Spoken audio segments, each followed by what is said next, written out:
প্রিয় লিসেনার্স, প্রযুক্তির ছোঁয়ায় আস্তে আস্তে অনেক প্রফেশন কিন্তু হারিয়ে গিয়েছে, আর কিছু কিছু প্রফেশন হারিয়ে যাচ্ছে, আর ভবিষ্যতে আরও কিছু প্রফেশন হারিয়ে যাবে। কিছু কিছু প্রফেশন তো অনেক আগেই হারিয়ে গেছে, যার অস্তিত্ব এখন আর খুঁজেই পাওয়া যায় না। কিছু কিছু প্রফেশন ধুকে ধুকে এখনো টিকে আছে। তারই মধ্যে একটি হচ্ছে ডুবুরি। এই প্রফেশন বা পেশায় যারা নিয়োজিত আছেন তারা এখনো অনেক কষ্টেই দিনানিপাত করছেন। শহর এলাকায় তো ওনাদেরকে দেখা যায় না, কারণ এখানে তো আসলে পুকুর নাই, ডোবা নালাও আসলে ওভাবে নাই। তবে গ্রামে যেহেতু এখনো পুকুরগুলো কিছু কিছু রয়েছে, তাই কোনো কিছু হারিয়ে গেলে সেখানকার মানুষ এখনো ডুবুরিদেরকে ডাকেন।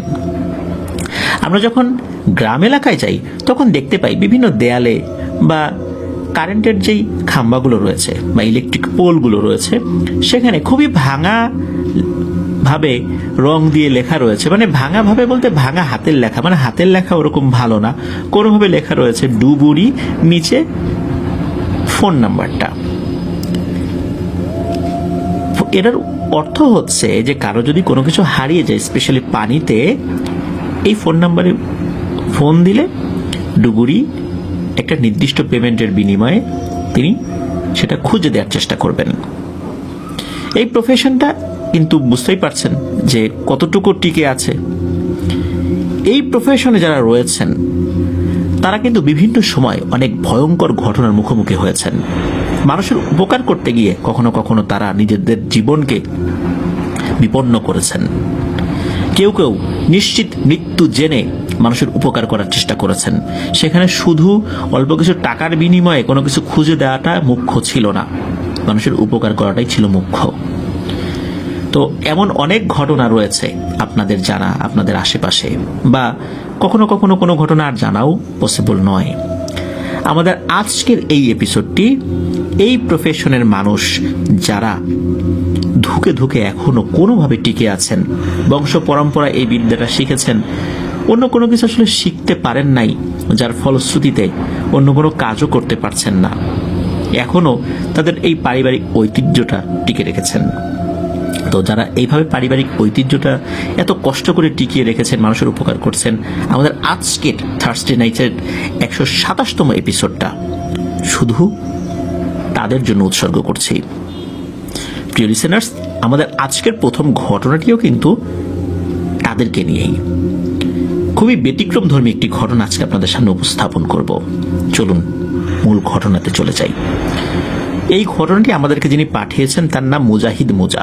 ওনার বাড়ি চাঁদপুর জেলার মতলব উপজেলার উপাধি দক্ষিণ ইউনিয়নের উপাধি দক্ষিণ গ্রামে। ঘটনাটির সময়কাল 1999 কি 2000 সালের মধ্যবর্তী কোনো একটা সময় হবে আর কি।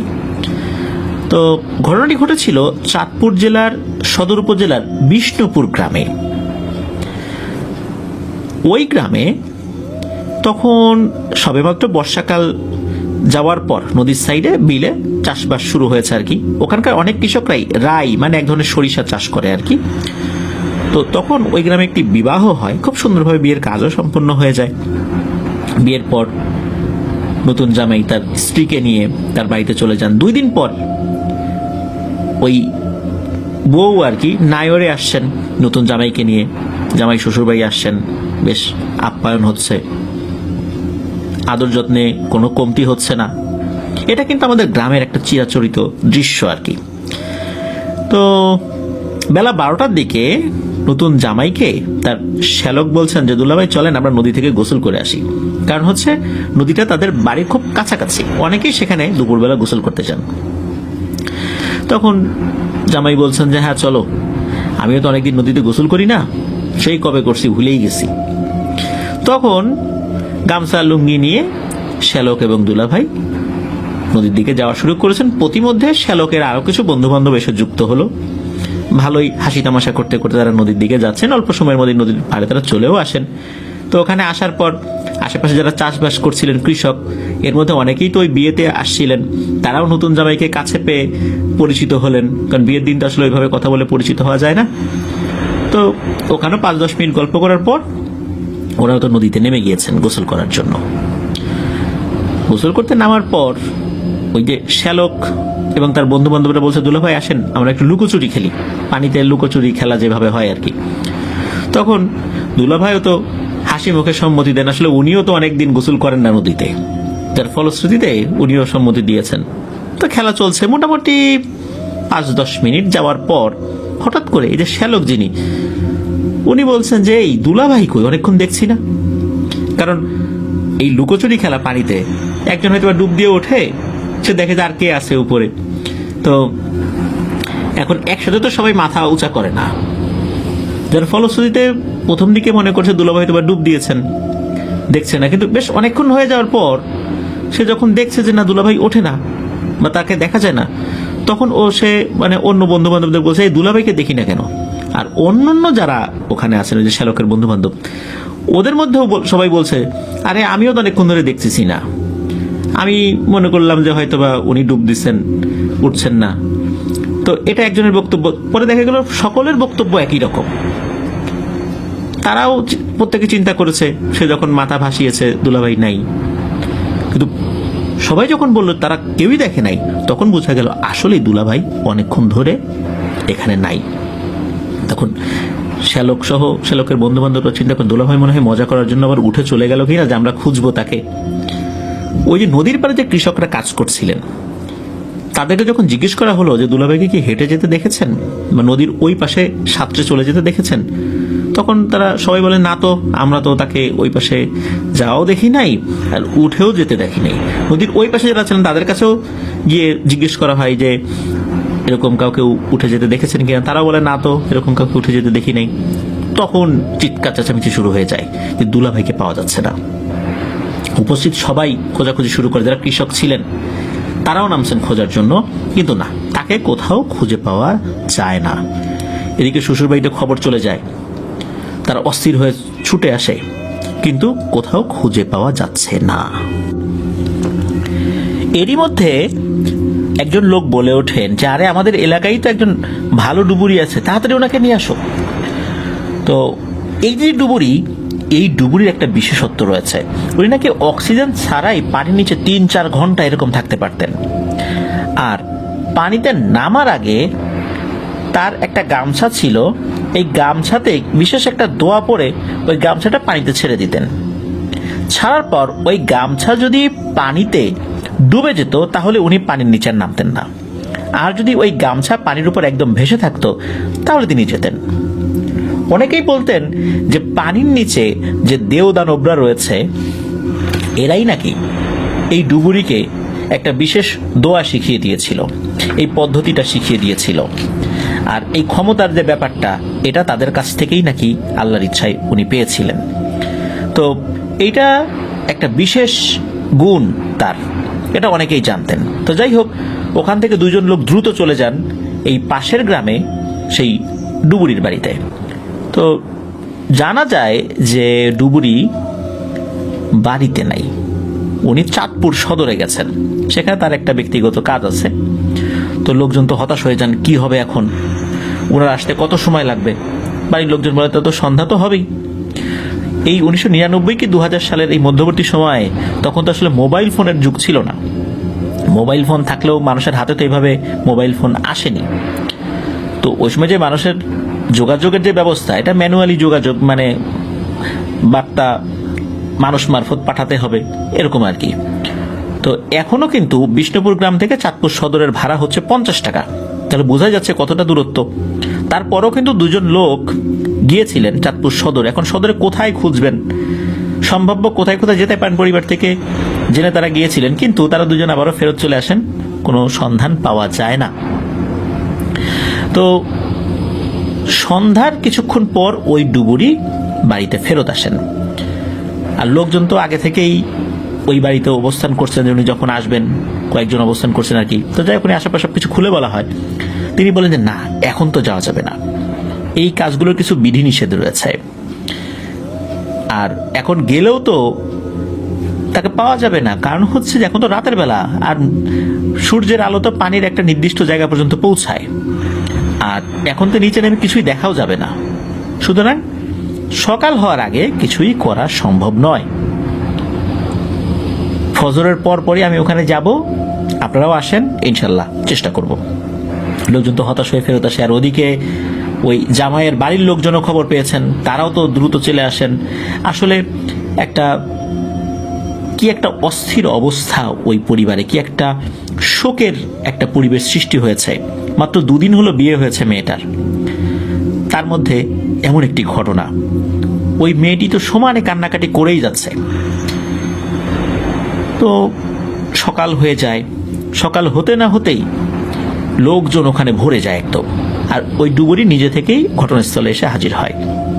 আর আগে থেকে তো বিস্তারিত তাকে বলাই হয়েছিল। তো ডুবুরি উনি তো কাজ শুরু করবেন। শুরুতে উনি হাঁটু সমান পানিতে নেমেছেন।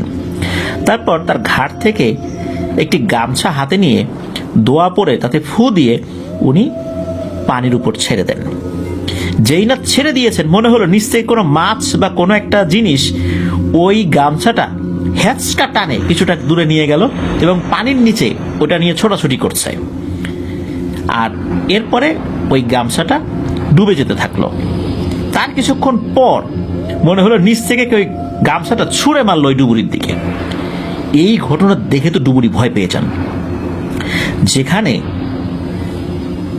এই ধরনের ঘটনা ঘটলো যে সাধারণত গামছা আস্তে আস্তে আস্তে আস্তে তলিয়ে যায়, কিন্তু এইভাবে হ্যাচকা টানে কোনো জিনিস নিয়ে যাওয়া, আবার নিচ দিয়ে ঘুরপাক খাচ্ছে, দেখা যাচ্ছে যতটুকু পানির নিচে দেখা যায় আর কি, দেখা যাচ্ছে যে ওইটা ওইভাবে ঘুরপাক খাচ্ছে, মনে হচ্ছে কোনো একটা বিশেষ জিনিস ওটা নিয়ে খেলা করছে। এরপর ছুঁড়ে মারা, এটা তো একটা ভয়ঙ্কর জিনিস। ডুবুরির জীবনে এটাই প্রথম ঘটলো। উনি বুঝতে পারলেন এখানে বড় ধরনের কোনো ঝামেলা হয়েছে। তো উনি এরপর আবারও একই রকম ভাবে দোয়া পরে গামছাটা পানিতে ছাড়লেন, আবারও একই ধরনের ঘটনা ঘটলো। এরপর ডুবুরি বললেন, দেখেন আমি এই কাজটা করতে পারবো না, আমাকে বারবার নিষেধ করে দিচ্ছে এই কাজটা যেন আমি না করি, আমাকে ক্ষমা করে দেন।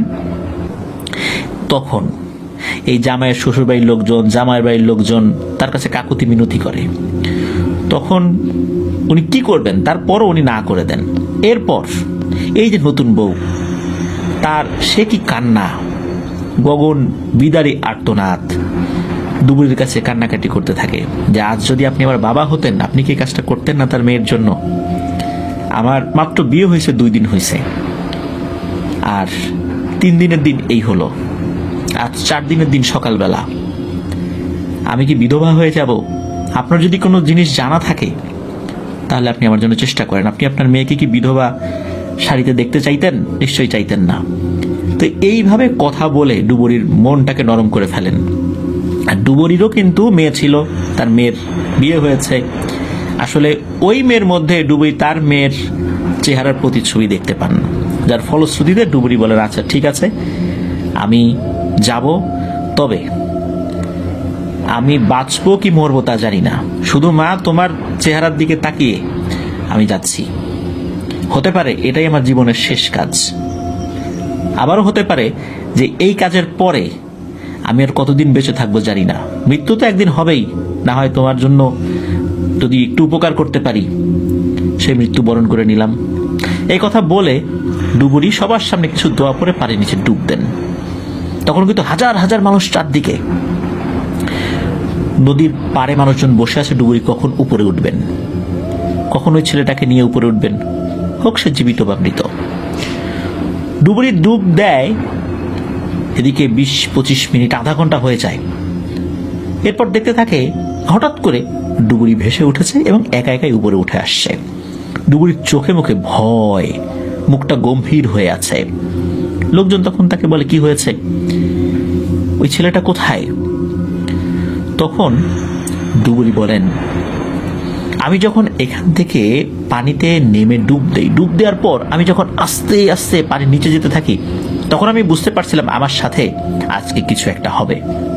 আর পানির নিচে কি হতে পারে এটা সম্পর্কে আমার আগে থেকে ধারণা ছিল।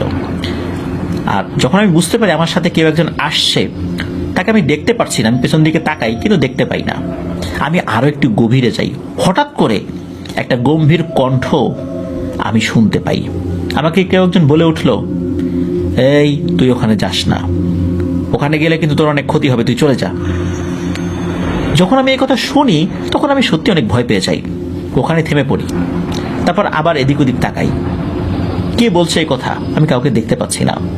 তখন আমার মন বলছিল আমি উপরে উঠে যাই, কিন্তু আবার মনে পড়ে গেল আমার মেয়ের মতো ওই মেয়েটার চেহারার কথা, তার আর্তনাদের কথা।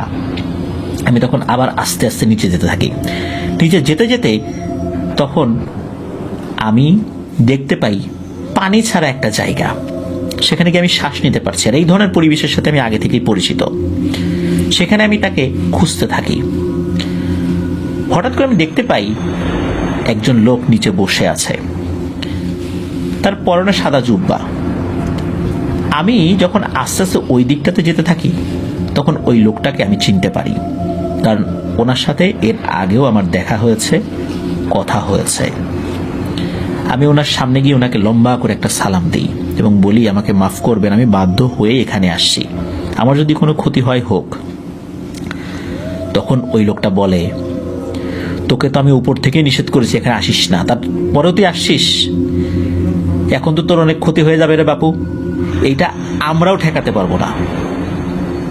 তখন আমি সবকিছু মেনে নিয়ে তাকে খুলে বললাম যে আমাদের এলাকার জামাইয়ে আমার মেয়ের মতো মেয়েটা কান্নাকাটি করছে, গোসল করতে গিয়ে তাকে খুঁজে পাওয়া যাচ্ছে না, আপনি তো নিশ্চয়ই জানেন যে সে কোথায় আছে। তখন ওই লোকটি বলে, হ্যাঁ আমি জানি, সে আমার কাছেই আছে, কিন্তু আমি কোনোভাবেই তাকে জীবিত দিতে পারবো না। আর তুই এইখানে কোনো ক্ষমতা দেখাতে আসিস না রে বাপু, তোকে আমরা যে ক্ষমতা দিছি সেটা কিন্তু তোর থেকে কেড়ে নেওয়া হবে, আর তুইও এখান থেকে বেঁচে ফিরতে পারবি না। এখন তুই সিদ্ধান্ত নে, তুই কি এখানে এসে আমার সাথে ক্ষমতা দেখাবি, নাকি তুই ওর লাশটা নিয়ে যাবি। তবে মনে রাখবি, তোকে নিষেধ করার পরও যেহেতু এখানে আসছিস, তোর কোনো না কোনো ক্ষতি তো হবে, কিন্তু তোর সেই ক্ষতি কিন্তু আমরা ঠেকাতে পারবো না। মনে রাখিস, যাকে নিতে আসছিলি এই দেখ ওর লাশ, ও কিন্তু জীবিত নাই, ওকে মেরে ফেলা হয়েছে।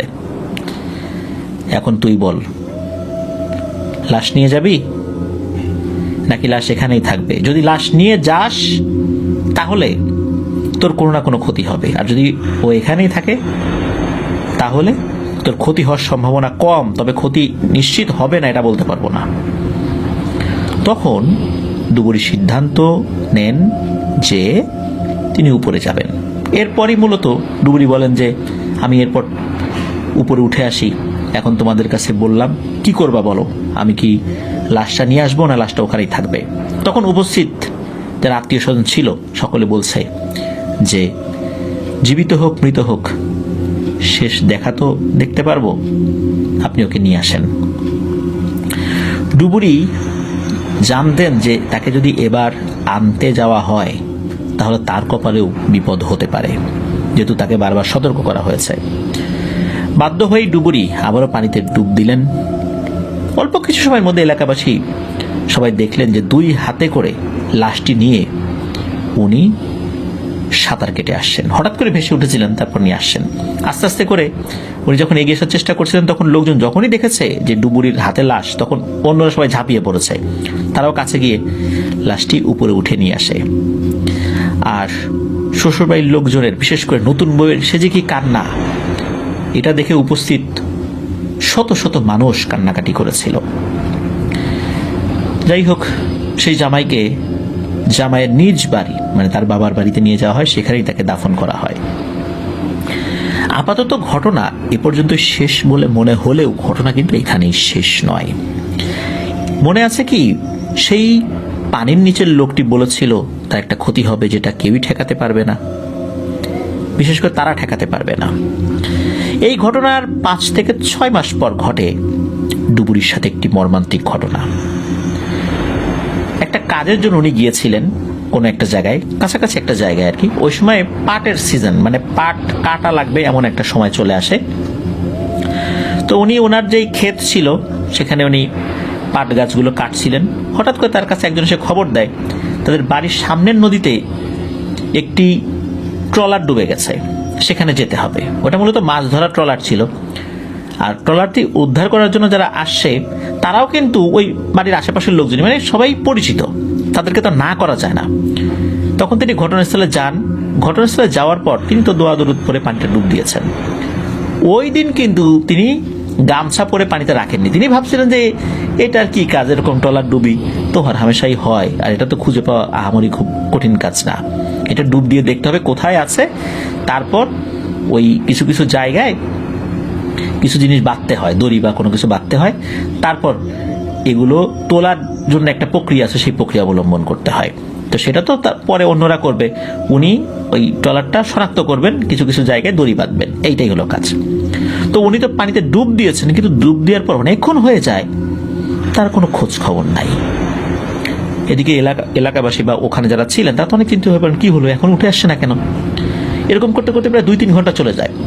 তখন এই ডুবুরির মেয়ের হাজবেন্ড, যিনি মানে তার মেয়ের স্বামী, সেও তো শ্বশুরের কাছ থেকে কিছুটা শিখেছিল কিভাবে পানির নিচে যেতে হবে।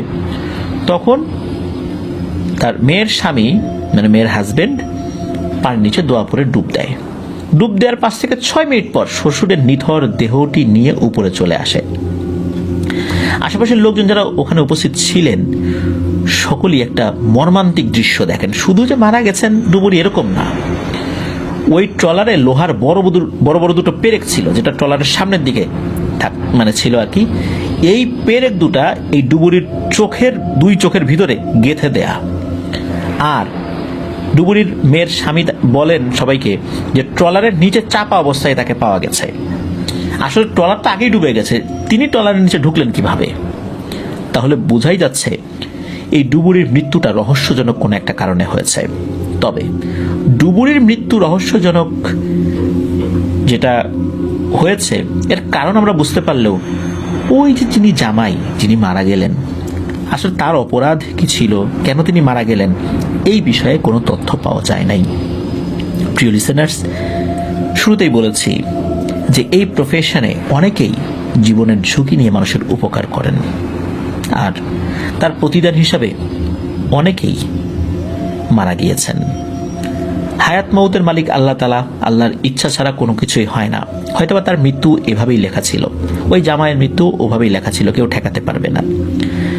তবে জীবনের ঝুঁকি নিয়েও মানুষ এভাবে মানুষের জন্য নেমে যেতে পারেন নিশ্চিত একটা বিপদ জেনেও, তা আসলে সত্যি আমাদেরকে একদিকে যেমন ব্যথিত করে, ঠিক তেমনি অন্যের উপকারে নিজেদেরকে এগিয়ে নিয়ে যাওয়ার একটা অনুপ্রেরণা আমরা পাই।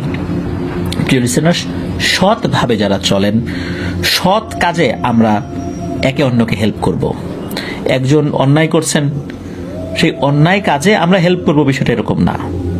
একজন অন্যায়ভাবে আমাদের কাছে কোনো কিছু চাইছেন, এখন সেটা আমরা অবশ্যই রিজেক্ট করব।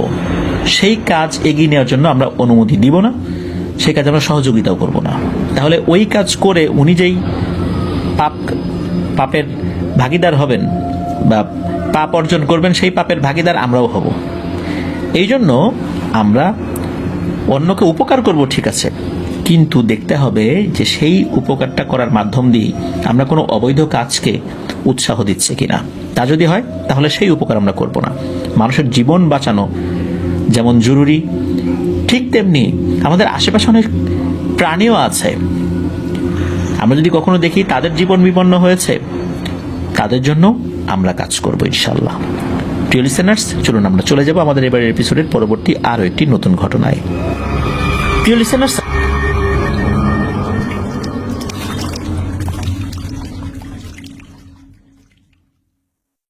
আবারও স্বাগতম জানাচ্ছি প্রিয় লিসেনার্স আমাদের এবারের 127 নম্বর এপিসোডের নতুন আরো একটি ঘটনায়। এখন যে ঘটনাটি আপনাদের সাথে শেয়ার করব, এই ঘটনাটি আমাদেরকে যিনি পাঠিয়েছেন তার নাম মাহমুদুল হাসান ইথুন। ওনার বাড়ি টাঙ্গাইল জেলার গোপালপুর উপজেলার ঝাওয়াইল ইউনিয়নের মোহাইল গ্রামে। ওনার আরো একটি ঘটনা কিন্তু আমরা আগে প্রচার করেছিলাম, যে ঘটনাটির শিরোনাম ছিল যুগীর গুহা। মূলত এটা গতানুগতিক কোনো গুহা নয়, অনেকেই এটাকে যুগীর গুহা বলেন, যুগীর ঘোপা বলেন, যুগীর ঘোপ বলেন, যুগীর ডাঙ্গা বলেন, যুগীর ঝোপ বলেন, অনেকেই এটা ভিন্ন ভিন্ন নামে এটা অভিহিত করেন। আর এই ঘটনাটি প্রচারিত হওয়ার পর সেই যুগীর ঘোপা বা গুহা যেটাই আমরা বলি, ওইটার ছবি কিন্তু অনেকে আমাদের গ্রুপে পোস্ট করেছিলেন। তো ইতুন ভাইকে ধন্যবাদ, আরো একটি ঘটনা আমাদের লিসেনারদের জন্য পাঠিয়েছেন। তবে এই ঘটনাটি উনি তার বন্ধু আকাশের কাছ থেকে সংগ্রহ করেছিলেন। আর আকাশ যখন এই যুগীর গুহা ঘটনাটি শুনছিলেন তখন মূলত এই ঘটনাটি ওনাকে বলেছিলেন। তো আকাশের নানা বাড়িতে ঘটনাটি ঘটেছিল। আকাশের নানা বাড়ি ছিল হচ্ছে টাঙ্গাইলের ধনবাড়িতে। তো আর ঘটনাটি মূলত যিনি বলেছিলেন আর কি আকাশকে, তার এক মামা, তার নাম হলো সিদ্দিক, এলাকায় তাকে সিদ্ধু বলে অনেকেই আর কি ডাকতেন আর কি। মূলত ঘটনাটি শুরু মুক্তিযুদ্ধেরও আগের, ওনার দাদার থেকে ঘটনাটি শুরু হয় আর কি, যেটা পরবর্তীতে আরো বিস্তারিতভাবে জানা গিয়েছিল আর কি। তো ওনার দাদা একজন কবিরাজ ছিলেন। ওনার দাদা মৃত্যুর আগে সিদ্দিক ভাইয়ের বাবাকে বলে গিয়েছিলেন যে বাবারে, ঘরের সামনে যে পেয়ারা গাছটা আছে ওইটা নিজে থেকে না মরে যাওয়া পর্যন্ত তোমরা কিন্তু কেটো না। তো উনি তো জিজ্ঞেস করেছেন, মানে সিদ্দিক ভাইয়ের বাবা জিজ্ঞেস করেন কেন, কি সমস্যা? তখন নাকি সিদ্দিক ভাইয়ের দাদা বলেছিলেন সেটা বলতে পারবো না। তো সিদ্দিক ভাইয়ের দাদা মারা যাবার কয়েকদিন পর থেকে কিছু কিছু ঘটনা শুরু হয়। মনে হয় বাইরে কেউ হেঁটে বেড়ায়, বাইরে কোনো শব্দ হয়, কিন্তু বাইরে বের হলে কিছু দেখা যায় না। তো এক রাত্রে ওনার বাবা ওয়াশরুমে যাওয়ার জন্য বের হয়েছেন। তো গ্রামের ওয়াশরুম তো বাড়ির বাইরে থাকে। তো যখন বাইরে বের হয়েছেন, ওয়াশরুম থেকে বের হওয়ার পর তার চোখ পড়ে ঘরের সামনের ওই পেয়ারা গাছের দিকে। চাঁদের আলোতে তিনি দেখতে পান একটা বিশাল আকৃতির অবয়ব পেয়ারা গাছের চারদিকে ঘুরছে আর গুনগুন গুনগুন করে কি যেন বলছে। তো এটা দেখার সাথে সাথে উনি তো ভয় পেয়েছেন, আর ওই অবয়বটাও তার দিকে তাকিয়েছে। তাকানোর পর একটা শ শ শব্দ করে মনে হলো মিলিয়ে গেল। তো উনি তো তাড়াহুড়া করে ঘরে এসে সিদ্দিক ভাইয়ের মায়ের কাছে বলছেন যে এরকম একটা জিনিস দেখলাম। তখন তার মা বলছেন যে তুমি চোখে ভুল দেখেছো আর কি। তো সিদ্দিক ভাইয়ের বাবা ওটাকে কিছু মনে না করে ঘুমিয়ে পড়েন আর কি। তো তার পরের দিন রাতের বেলা ওনার বাবা একটা স্বপ্ন দেখেন। স্বপ্নটা ছিল এমন যে উনি দেখতে পান যে ওই যে গত রাত্রে উনি যেই অবয়বটা দেখেছিলেন সেই অবয়বটা তাদের ঘরের সামনের পেয়ারা গাছে উঠে রাগে পেয়ারা গাছের ডালগুলো ভেঙে ফেলছে। আর সিদ্দিক ভাইয়ের বাবাকে বলছে, কেটে ফেল, কেটে ফেল, কেটে ফেলবি তো, কেটে ফেলবি তো চাস, কেউ বাঁচবি না কিন্তু মনে রাখিস। তখন তার ঘুম ভেঙে যায়। উনি তো চিন্তিত হয়ে পড়েন, এমন স্বপ্নটা কেন দেখলাম। সকালে যখন উনি উঠেছেন তখন অবাক হয়ে যান যে পেয়ারা গাছের ওখানে বেশ কয়েকটা মোটা ডাল ভেঙে পড়ে আছে। উনি তো আরো চিন্তিত হয়ে পড়েন। এরপর বেশ কয়েকদিন ভালোই যায়। হঠাৎ একদিন ওই পেয়ারা গাছটা কাটার প্রয়োজন হয়। কারণ হচ্ছে এই সিদ্দিক ভাইয়ের ঘরটা অনেক পুরনো হয়ে গিয়েছিল আর কি, তাই ওইখানে একটা নতুন ঘর দেয়া প্রয়োজন ছিল। এখন ওই ঘর দেওয়ার জন্য ওই গাছটা একটা বড় প্রতিবন্ধকতা সৃষ্টি করছিল। আর সিদ্দিক ভাইয়ের দাদা যে সিদ্দিক ভাইয়ের বাবাকে নিষেধ করেছিলেন ওই গাছটা না কাটার, তখন কিন্তু সিদ্দিক ভাইয়ের বাবার এটা মনেই ছিল না। তো গাছটা কিন্তু যখন কাটা হয় তখন একটা রহস্যময় ঘটনা ঘটে। অনেক পুরনো পেয়ারা গাছ ছিল, ওটা মোটামুটি ভালোই মোটা ছিল। গাছটাকে যখন কাটা হচ্ছিল, মানে যখন করাত দিয়ে গাছটাকে কাটা শুরু হয় আর কি, তখন একটু কাটার পর দেখতে পায় যে রক্ত বের হচ্ছে। মূলত গাছ থেকে রক্ত বের হচ্ছে বিষয়টা এরকম না, মানে মনে হচ্ছে আশেপাশে রক্ত কোত্থেকে যেন বের হচ্ছে। সবাই তো অবাক হয়ে যায়, কি ব্যাপার, রক্ত আসলো কোত্থেকে। তো যারা কাটছিল গাছটা তারা সবাই খুব ভয় পেয়ে যান। সবাই গাছটা ওখানে ওই অবস্থাতে রেখে চলে যান। একটু পরে দেখা গেল রক্তগুলো একাই মিলিয়ে গেল। রক্ত কি হয়, শক্ত হয়ে যায় না, মানে জমাট বেঁধে যায়, এটা না, মনে হচ্ছে এখানে কিচ্ছু হয়নি, এমন একটা অবস্থা। সারাদিন তো চিন্তায় চিন্তায় সিদ্দিক ভাইয়ের বাবার কেটে যায় সময়। ওই দিন রাতের বেলা সিদ্দিক ভাইয়ের বাবা যখন ওয়াশরুমে যাওয়ার জন্য বের হয়েছেন, অনেক সময় হয়ে যায় ওনার বাবার আসে না। হঠাৎ করে বাইরে থেকে প্রচন্ড জোরে একটা চিৎকার। এই চিৎকার শুনে যেই না সিদ্দিক ভাইয়ের মা ঘর থেকে বের হয়েছেন, উনিও চিৎকার দিয়ে অজ্ঞান হয়ে গেছেন। মায়ের চিৎকার শুনে সিদ্দিক ভাই এবং তার ছোট বোন তাদেরও ঘুম ভেঙে যায়। ওনারা বাইরে বের হয়ে দেখেন যে তার বাবার নিথর দেহ পড়ে আছে। খুব বিভৎস অবস্থা, মাথায় ভারী কিছু দিয়ে হয়তো আঘাত করা হয়েছে, রক্তে আশপাশ ভেসে যাচ্ছে এবং উনি মারা গিয়েছেন। আর তার মাও তো অজ্ঞান হয়ে পড়ে আছে এই দৃশ্য দেখে। তো আশেপাশের লোকজন চলে আসে, সিদ্দিক ভাইয়ের মাকে পানি টানি ছিটা দিয়ে জ্ঞান ফেরানো হয়। আসলে উনিও বের হয়ে তার স্বামীর এই ডেড বডিটাই দেখেছিলেন, মূলত এটা দেখে উনি সহ্য করতে না পেরে চিৎকার দিয়েছিলেন। তো যাই হোক, সিদ্দিক ভাইয়ের বাবাকে জানাজা পড়িয়ে দাফন কাফন শেষ করা হয়। রাতের বেলা সিদ্দিক ভাইয়ের মা সিদ্দিক ভাই এবং তার বোনকে ডেকে নিয়ে বলল যে তোর বাবার মৃত্যু অস্বাভাবিক, এটা কিন্তু আমিও জানি, আর এটা হয়েছে সব তোর দাদার জন্য। তোর দাদা কবিরাজি জানতো, তোর দাদা তো জিন শত্রু থাকবে এটা তো নিশ্চিত, কিন্তু তোর দাদা তোর বাপকে কবিরাজি শিখাই দিয়ে যায় নাই। সে যদি কিছু জানতো তাহলে হয়তোবা আল্লাহ চাইলে বাঁচতে পারত। তো এরপর কয়েকদিন ভালোই কেটে যায়। হঠাৎ করে এই সিদ্দিক ভাইয়ের ছোট বোন, ওই সময়ে তার বয়স ছিল 8-9 বছর বা 10 বছর এরকম হবে আর কি, তার নাম ছিল রূপা। তো এক রাত্রে সিদ্দিক ভাইয়ের বোন ঘুমের মধ্যে বুঝতে পারে তার চুলগুলো কে যেন টানছে। তো রূপার যখন ঘুম ভাঙে তখন সে কিছুই দেখতে পায় না। রূপা মনে করে মনের ভুল বা স্বপ্ন দেখেছে এরকম কিছু একটা, আবার ঘুমিয়ে পড়ে। তো যখন ঘুমিয়ে গেছে, ঘুমের মধ্যে সে এবার বুঝতে পারে তার মুখের মধ্যে মিষ্টি জাতীয় কোনো তরল পদার্থ পড়ছে। তো সেই ঘুমের মধ্যেই ওই তরল পদার্থ সে খেয়ে ফেলে। খাওয়ার পর সকালবেলা সে বিছানা থেকে উঠতে পারে না, শরীরে প্রচন্ড জ্বর। ওষুধ খাওয়ার পরও জ্বর কমার কোনো সম্ভাবনাই দেখা যায় না। দিন দিন রূপার শরীর শুকিয়ে যাচ্ছে, কোনো খাবারই খেতে পারে না, খাবার খেলেই বমি করে দেয়। অনেক ডাক্তার কবিরাজ দেখানো হয়েছে, ঝাড়ফুঁক করা হয়েছে, কেউ কিচ্ছু বলতে পারে না, কারো দ্বারা কোনো উপকারও হয় না। একদিন দুপুরবেলা হঠাৎ করে রক্ত বমি করতে শুরু করে রূপা, এবং রক্ত বমি করতে করতেই সে মারা যায়। একটা শোক কাটতে না কাটতে আর একটা শোক চলে আসে। এদিকে সিদ্দিক ভাইয়ের মা তো খুব চিন্তিত হয়ে পড়েন, কি যে করবেন ভেবে পাচ্ছিলেন না উনি। একদিন তার মা সিদ্দিক ভাইকে বলেন যে তোর বাবাকে হারালাম, তোর বোনকে হারালাম, এখন বেঁচে থাকার অবলম্বন তুই, তোকে হারাতে চাই না। তো ওনাদের সাথে যে এমন ঘটনা কেন ঘটছে ওনারা তো বুঝতে পারছেন না, কি এমন পাপ করেছেন যে আজকে এই দশা। এদিকে সিদ্দিক ভাইয়ের খালা নাকি একজন ইমাম সাহেবের খোঁজ পেয়েছেন। তো ওনারা পরের দিন সেই ইমাম সাহেবের বাড়িতে যান। ইমাম সাহেবের বাড়ি ছিল ওনাদেরই পাশের জেলা জামালপুরে। ইমাম সাহেবের বাসায় যাওয়ার পর ইমাম সাহেবকে সব কথা খুলে বলেন। তো ইমাম সাহেব সব শুনে ওনাদেরকে বলেন যে আপনারা বাসায় যান, আমি আগে তথ্য সংগ্রহ করি, আমি জানি যে আসলে ব্যাপারটা কি। যদি মনে হয় এই সমস্যার সমাধানযোগ্য বা আমার দ্বারা আপনাদের কোনো উপকার হবে তাহলে ইনশাল্লাহ আমি চেষ্টা করব, আগে আমাকে তথ্য সংগ্রহ করতে দেন।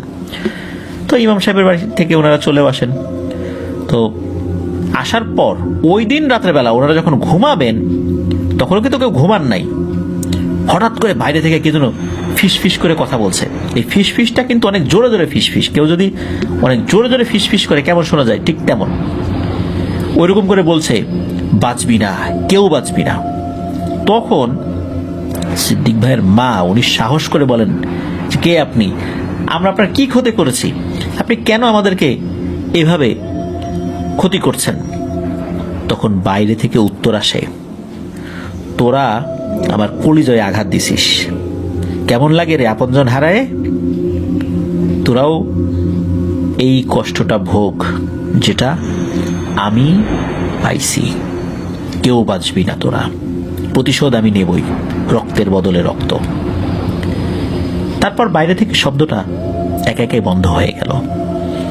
এদিকে বাইরের এরকম শব্দ শুনে এই সিদ্দিক ভাই উনি এটা শুনেছিলেন, ভয় তার তো ঘেমে একদম নাজেহাল অবস্থা। রাতের বেলা ভয়ে ভয়ে ওনারা ঘুমিয়ে পড়েন। কয়েকদিন পর ইমাম সাহেব খবর পাঠান যে উনি খুব তাড়াতাড়ি এই বাড়িতে আসবেন আর এখানে এসেই সমস্যার সমাধান করতে হবে। তো যাই হোক, কয়েকদিন পর ইমাম সাহেব আসেন এবং আসার পর যে তথ্য দিলেন, আসলে এই তথ্যটা শোনার জন্য ওনারা মোটেও প্রস্তুত ছিল না। এত ভয়ঙ্কর একটা ব্যাপার এই ছোট্ট জায়গায় যে ছিল এটা কেউ কল্পনাই করতে পারেনি। ইমাম সাহেব বলেন যে আমি আমার কিছু তথ্য সংগ্রহকারী জিন পাঠিয়েছিলাম, তারা যে তথ্য দিল তা হচ্ছে তোমার দাদার ভুলের কারণে মানে সিদ্দিক ভাইকে বলেছে, তোমার দাদার ভুলের কারণে আজ তোমাদের এই দশা। তোমার বাবা বোনকে যে জিনটা মেরেছে সে একজন মুসলিম শক্তিশালী জিন, যার নাম হলো আজমান তালাশি। তোমার দাদা টুকটাক কবিরাজি করত। একদিন রাত্রে কোনো এক জায়গা থেকে তোমার দাদা বাড়িতে ফেরার সময় তোমাদের এলাকার জঙ্গলের রাস্তা দিয়ে যখন আসছিল, তখন জঙ্গলের মধ্যে তিনি কিছু কিচিরমিচির শব্দ শোনেন। তিনি একটা সাদা বিড়ালের বাচ্চা দেখতে পান। বিড়াল সাধারণত কি করে, মিউ মিউ করে, কিন্তু ওই বাচ্চাগুলো পাখির মতো কিচিরমিচির করছিল। বিড়ালের বাচ্চাগুলোর মধ্যে একটা বিড়ালের গলায় সোনার মতো চকচকে কি যেন দেখতে পায়। তো উনি ভাবছেন এইগুলো তো কোনো সাধারণ বিড়াল না, আর তার বোঝার কিন্তু বাকি ছিল না এগুলা কি। মূলত কিছু জিন তারা এখানে আসছে, আর যেইটার গলায় সোনার মতো কোনো কিছু ঝুলানো, ওটা হচ্ছে ওদের মধ্যে সর্দার বা ওদের মধ্যে শক্তিশালী কোনো কিছু একটা। তো তোমার দাদা ধীরে ধীরে ওখানে এগিয়ে গিয়ে এমন একটা রুকিয়া করে যার ফলে ওরা ওখানে আটকে যায়। আর ওদের মধ্যে যেই বিড়ালটার গলায় সোনার মতো চকচকে জিনিস ছিল ওই বিড়ালটাকে সে ধরে ফেলে। বিড়ালটা ধরার পর হঠাৎ করে মনে হয় জঙ্গলটা নিস্তব্ধ হয়ে গেল। ঝিঝি পোকার ডাক এটাও হওয়া বন্ধ হয়ে গিয়েছিল। পেঁচা তার ডাকও থামিয়ে দিয়েছিল। মনে হলো একদম শুনশান নীরবতা। ওই অবস্থাতে বিড়ালটাকে সে বাড়িতে নিয়ে চলে আসে। বাড়িতে আসার পর একটা খাঁচার মধ্যে বিড়ালটাকে আটকিয়ে রাখে। তো ওই রাত্রেই তোমার দাদা স্বপ্নে দেখেছিল যে অনেক উচ্চতার একটা সুদর্শন লোক তাকে সালাম দিয়ে বলছে যে আমি আজমান তালাশি, আপনি আমার একমাত্র ছেলে শাহজাদা ইজমান তালাশিকে আটকে রেখেছেন, দয়া করে আমার ছেলেকে ছেড়ে দেন। পরিবর্তে আপনি কি চান বলেন, আপনি ওর উপর যেই বন্ধনে দিয়েছেন সেটা কাটিয়ে দিন, তাছাড়া তো ও বের হতে পারবে না। একথা শোনার পর তোমার দাদা সাহস নিয়ে এই জিনকে বলেছিল, আপনার ছেলেকে আমি ছাড়বো না, ওকে দিয়ে আমার অনেক কাজ সফল করতে চাই, আর আমি যদি আপনার ছেলেকে ছেড়ে দেই আপনি তো আমার ক্ষতি করবেন। আজমান তালাশি বলেছিল, আপনি দয়া করে আমার ছেলেকে ছেড়ে দেন, কথা দিচ্ছি আমি আপনার কোনো ক্ষতি করব না। কিন্তু তোমার দাদা তাকে ছাড়ে না।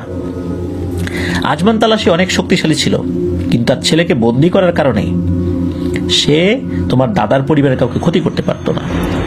আর এদিকে তোমার দাদা ইজমান তালাশিকে বন্দী করে অনেক কালো জাদু করাতো। আজমান তালাশি দূরে থেকে শুধু দেখতো আর চোখের পানি ফেলতো। তোমার দাদা কালো জাদু করে অনেক টাকা উপার্জন করেছে। আজমান তালাশি ছিল মুসলিম জিন, তাদেরকে বাধ্য করে এই কালো জাদুর মতো জঘন্য পাপ কাজ করাতো তোমার দাদা। আজমান তালাশিকে ব্ল্যাকমেইল করে অনেক পাপ কাজ করিয়েছে। বলতো তোমার ছেলেকে ছেড়ে দিব। বলতো ছেলে তো আটকানো, কাজটা করতো, মূল কাজটা করতো আজমান তালাশি অথবা আজমান তালাশির অনুগত জিনেরা। এইভাবে বহু অন্যায়, বহু মানুষকে হত্যা করিয়েছে, বান মারা থেকে শুরু করে নিয়ে স্বামী স্ত্রীর মধ্যে বিচ্ছেদ, এরকম অসংখ্য কাজ, আজে বাজে কাজ করিয়েছে তোমার দাদা। তবে তোমার দাদা ভেবেছিল আজমান তালাশি যদি একবার তার ছেলেকে নিয়ে যেতে পারে তাহলে প্রতিশোধ তো নেবেই, যেহেতু এতদিন ধরে তাকে দিয়ে কাজ করিয়েছে। তোমার দাদা পেয়ারা গাছে ইজমান তালাশিকে বন্দী করে, আর এই গাছটা যদি কেটে ফেলে তাহলে ইজমান তালাশি মারা যেত।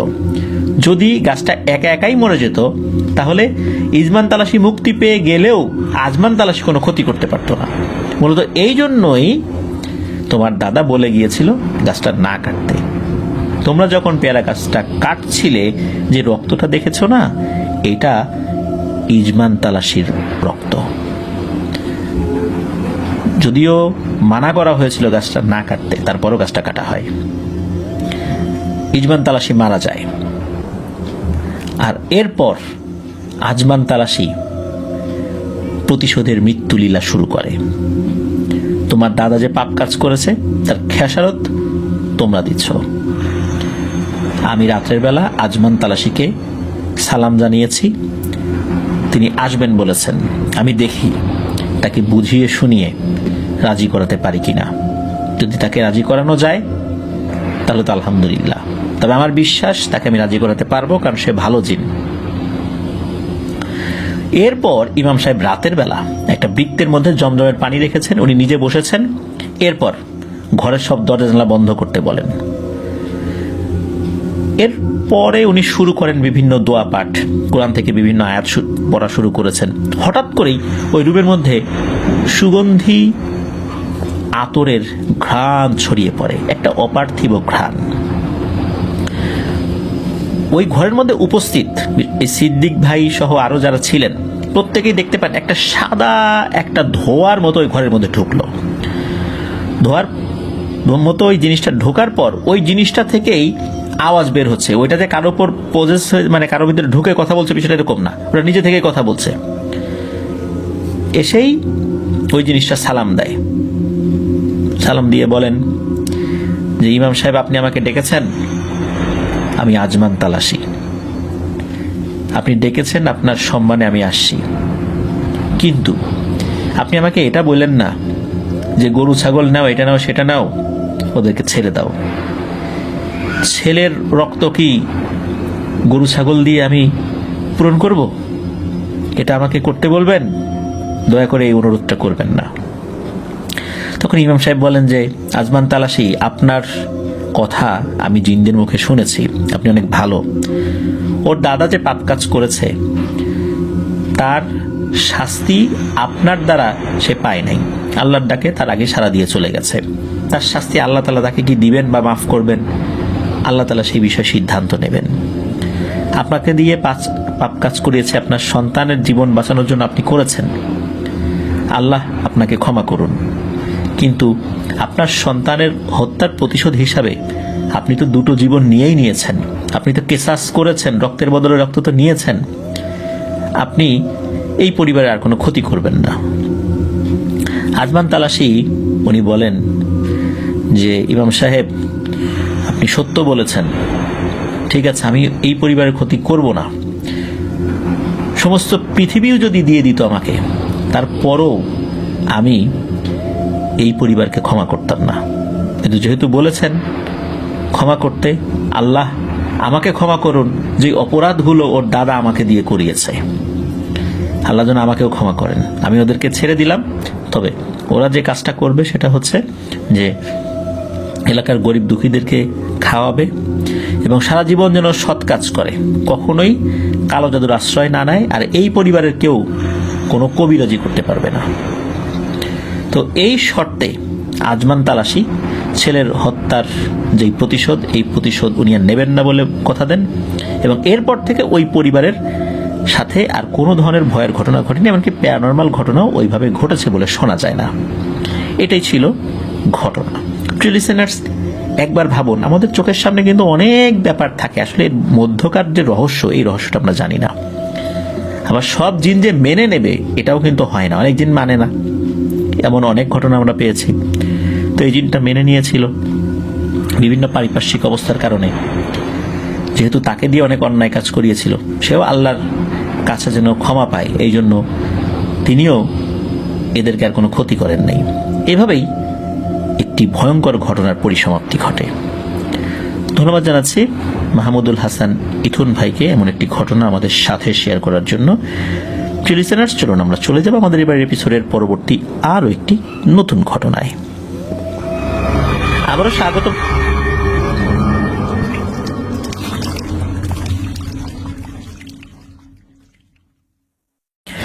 স্বাগতম জানাচ্ছি প্রিয় লিসেনার্স আমাদের 127তম এপিসোডের নতুন আরো একটি ঘটনায়। এখন যে ঘটনাটি আপনাদের সাথে শেয়ার করব, এই ঘটনাটি আমাদেরকে যিনি পাঠিয়েছেন তার নাম হৃদয়।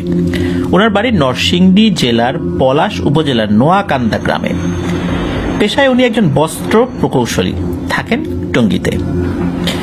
ঘটনাটি খুবই অদ্ভুত। এই ঘটনাটি প্রায় 150 বছরেরও বেশি সময় ধরে ওনাদের বংশ পরম্পরায় চলে আসছে। কল্পনা করতে পারেন একবারও? চলুন ঘটনাটি শুনে আসি।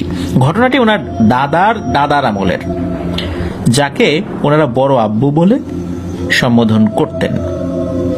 আমরাও বোঝার সুবিধার্থে বড় আব্বুই বলছি। তো বড় আব্বু ছিলেন ওই সময়ের হাজি, মানে চিন্তা করা যায় ওই সময় কিন্তু পায়ে হেঁটে হজ করতে হতো, খুব কঠিন একটা ব্যাপার, আজকের দুনিয়ার মতো এত সহজ ছিল না। আর উনি অনেক অবস্থাশালী ছিলেন আল্লাহর রহমতে। ওনার অনেক ক্ষেত খামার ছিল, টাকা পয়সা জমি জমা কোনো দিক থেকেই আল্লাহ ওনার কোনো কমতি রাখেন নাই। একদিন হয়েছিল কি, ওনার বাড়ির কোনো একজন সদস্য মারা গিয়েছিলেন। আসলে কে মারা গিয়েছিলেন ঠিক তথ্য পান নাই, তবে ওনাদের সম্পর্কেরই কেউ হবেন আর কি। তো বেশ কিছুদিন পর স্থানীয় লোকদের এবং আরো যারা আশেপাশে রয়েছেন তাদের ডেকে একটা দোয়া মাহফিলের আয়োজন করা হয়। তো তাদের সবাইকে খাওয়া দাওয়ার একটা বন্দোবস্ত করা হয়েছিল। তো ওই গ্রামে ওই সময় একটা নিয়ম ছিল যে দাওয়াতের অনুষ্ঠানগুলো রাতে হতো। এখন যেমন দুপুরে দেখি না, ওরকমটা না। কারণ হচ্ছে গ্রামে সবাই সারাদিন মাঠে হাড় ভাঙা খাটুনি করত, সন্ধ্যার পর দাওয়াত খেতে আসতে পারত। ক্ষেত খোলা রেখে তো আসলে দাওয়াত খেতে আসাটা অনেকের জন্য কঠিন ছিল।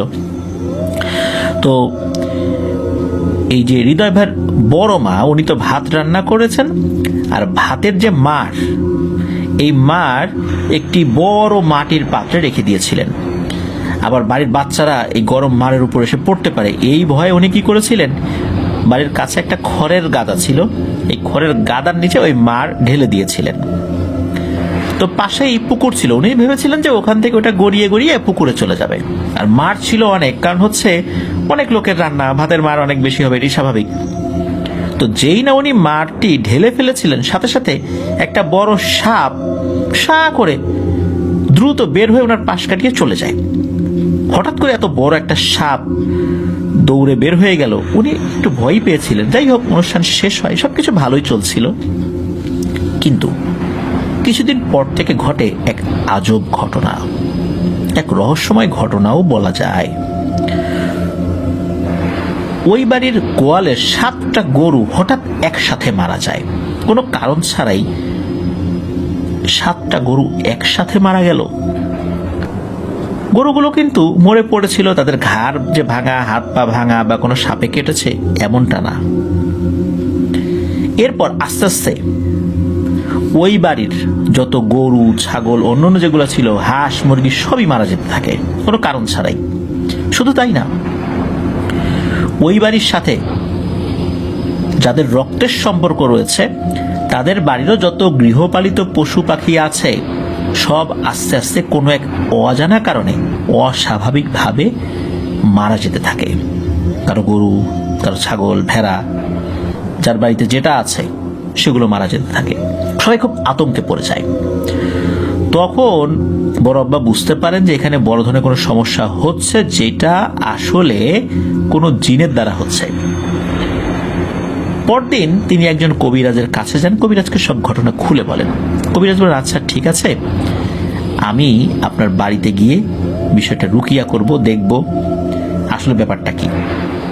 এর মধ্যে আমি কিছু তথ্য সংগ্রহ করি। তো উনি পরদিন আসেন, এসেই বড় আব্বাকে বলেন, আচ্ছা কয়েকদিন আগে আপনার বাড়িতে একটা খাওয়া দাওয়ার অনুষ্ঠান ছিল না, দোয়া অনুষ্ঠান ছিল? উনি বলেন হ্যাঁ। তখন ওই কবিরাজ এই বড় আম্মার দিকে তাকিয়ে বলেন, আচ্ছা ভাতের মার ফেলার সময় কয়টা সাপ দেখছিলেন? উনি বলেন একটা। ওনার এই কথা শুনে সবাই তো তার দিকে তাকায় যে সাপ দেখছে, কই কাউকে বলে নাই তো। আসলে উনি এটা বলার প্রয়োজনও মনে করেন নাই, অতটা গুরুত্বও দেন নাই। আর ওই সময় বাড়িতে রান্না বাড়ার কাজ, ব্যস্ততা, এসব গল্প বা এই সাপ দেখছেন এটা বলে এটা আতঙ্ক সৃষ্টি করা মনে করে উনি আসলে কাউকে বলেন নাই। তো হঠাৎ করে যখন কবিরাজ বলছেন তখন ওনারও মনে পড়ে যায় ব্যাপারটা। আর গ্রামে গঞ্জে তো ওই সময় অনেক সাপটাপি আশেপাশে দেখা যেত, এই জন্য তো এটাকে যে খুব গুরুত্ব দিয়ে দেখতে হবে, উনি এই কারণে এটা আসলে মনে করেন না যেটাকে গুরুত্ব দিতে হবে, এজন্য একটা ভুলে গিয়েছিলেন। যাই হোক, তখন কবিরাজ বলেন যে ওই দিন ওখানে 2টা সাপ ছিল। এই গরম ভাতের মার এদের উপর পড়ে একটি সাপ মারা যায়। ওরা সাপ ছিল না, ওরা ছিল জিন, তবে এরা ভালো জিন ছিল। ওরা মূলত খাবারের উচ্ছিষ্ট অংশ খেতে এখানে এসেছিল, বিশেষ করে মাছের যে কাটা, তারপরে মাংসের যে হাড়গুলো, এগুলো। আর এই দুটো জিন স্বামী স্ত্রী ছিল, আর এই দুটো জিনই নামাজ কালামি। আর এই গরম ভাতের মার ওদের উপরে পড়ার পর ওই মেয়ে জিনটা মারা যায়, আর পুরুষ জিনটা রাগে এই কাজগুলো করেছে। এভাবে হুট করে গরম জিনিস কোনো জায়গায় ঢেলে দেওয়া উচিত না। আর ওখানে তো গর্ত টর্ত বা আদার্স কিছু জিনিস ছিল, সেখানে তো এভাবে দেওয়া তো আরো উচিত না। তখন তো বড় আব্বা বলেন, আসলে ও তো না দেখে না বুঝে করে ফেলছে, আপনি একটা সমাধান করেন না। তখন কবিরাজ উনি জিনটাকে হাজির করেছেন। হাজির করার পর উনি বলেন যে তুমি চলে যাও।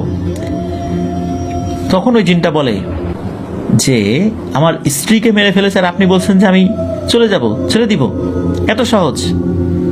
প্রথমে তো ওদের গবাদি পশুগুলোকে আমি শেষ করব, তারপর মানুষ ধরবো একটা একটা করে।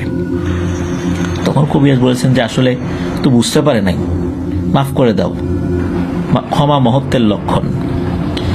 তখন জিন বলে যে এই ধরনের গরম জিনিস হুটহাট করে কোনো জায়গায় যে ফেলা উচিত না, এটা কি তার বোঝা উচিত ছিল না?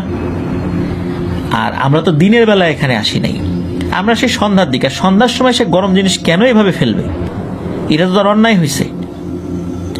তখন পরিবারের যারা সদস্যরা ছিলেন, সেখানে বড় আম্মা ছিলেন, আরো যারা ছিলেন, প্রত্যেকে ক্ষমা চান। তখন জিনটা বলে যে আমার জায়গায় যদি অন্য কোনো জিন হতো তাহলে কোনোভাবেই ক্ষমা করতো না। তো ঠিক আছে, আমি ছেড়ে দিব, তার বিনিময়ে কোনো কিছু একটা ওদেরকে ত্যাগ করতে হবে। তখন কবিরাজ বলল, কি আর ত্যাগ করবে ওরা? গরু, ছাগল, হাঁস, মুরগি সবই তো শেষ করে ফেললা তুমি, ওদের তো আসলে দেওয়ার মতো কিছুই নাই, কি দেবে? তখন ওই জিনটা বলে, এই বংশের লোকরা এখন থেকে শখ করে তেল দিয়ে মিষ্টি জাতীয় কোনো কিছু বানাতে পারবে না। তবে অন্য কেউ বানিয়ে দিলে খেতে পারবে, কিনে খেলেও খেতে পারবে, কিন্তু তারা বানাতে পারবে না। এরপর থেকে অদ্ভুত একটা ব্যাপার হয়। এত বছর হয়ে গেল এই পরিবারের কেউ তেল দিয়ে কোনো পিঠা তৈরি করতে পারে না। তেল ছাড়া অন্য কোনো মিষ্টান্ন জাতীয় জিনিস তৈরি করতে পারে, কিন্তু তেল দিয়ে কোনো মিষ্টি জাতীয় জিনিস তৈরি করতে পারে না। এইভাবে বহু বছর একই রকম চলছে।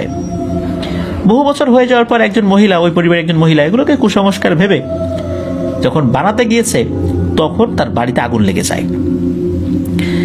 এরপর এর কারণটা বুঝতে পারে। তবে এই ঘটনা মানে বহু বছর পর বলতে 10-15 বছর পর ঘটেছিল। তখনও কিন্তু ওই কবিরাজ জীবিত ছিল। ওই কবিরাজকে আবারও বলা হয়, কবিরাজ আবার ওই জিনটাকে হাজির করে।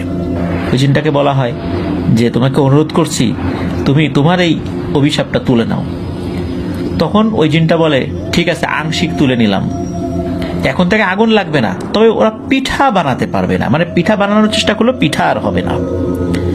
এখনো এই 150 বছর পরেও এখনো এই পরিবারের লোকরা, তারা যদি তেলের পিঠা বা তেল দিয়ে কোনো মিষ্টি এই জিনিস বানানোর চেষ্টা করে, তাহলে এটা হয় না বা এর ভিতরে কাঁচা থাকে।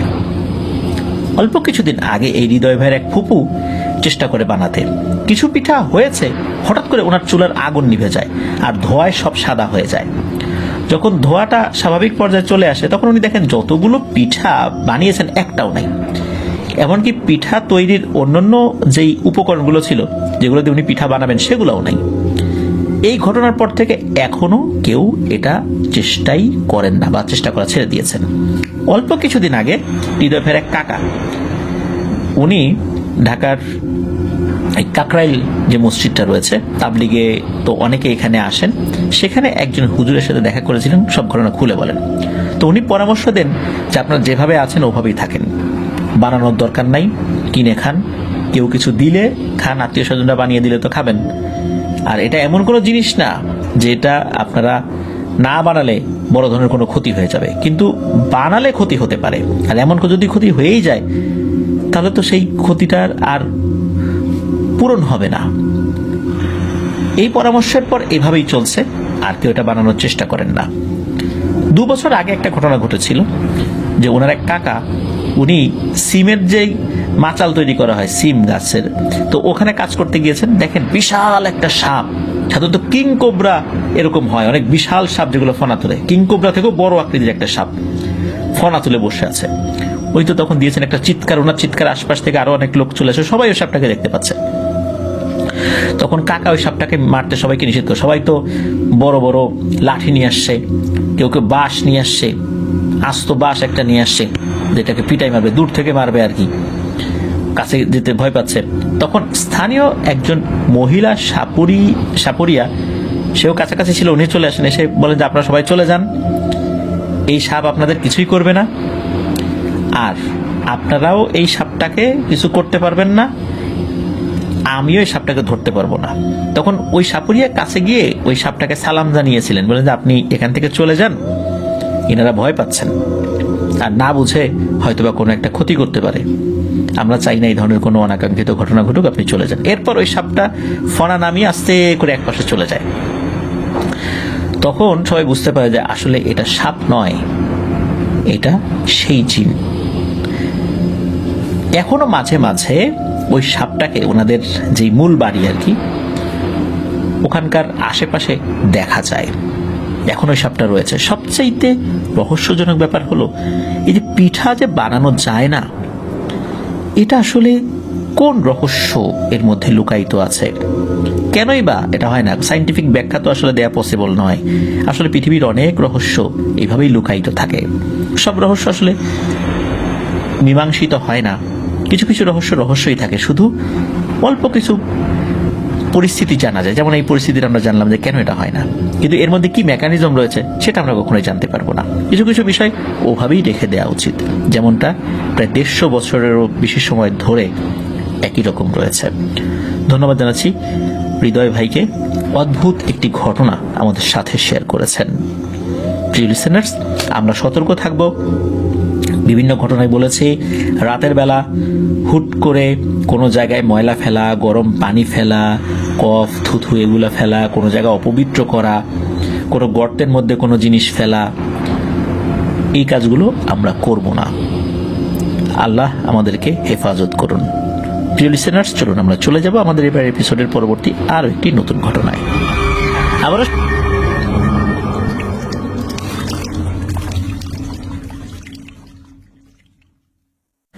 আবারও স্বাগতম জানাচ্ছি প্রিয় লিসেনার্স আমাদের এবারের 127 নম্বর এপিসোডের নতুন আরো একটি ঘটনায়। এখন যে ঘটনাটি আপনাদের সাথে শেয়ার করব, এই ঘটনাটি আমাদেরকে যিনি পাঠিয়েছেন তার নাম বিবেক বাঁধন। ওনার বাড়ি সিলেট জেলার সদর উপজেলার শিবগঞ্জ এলাকার লামাপাড়া নামক স্থানে। উনি 2023 সালে এইচএসসি পাশ করেছেন।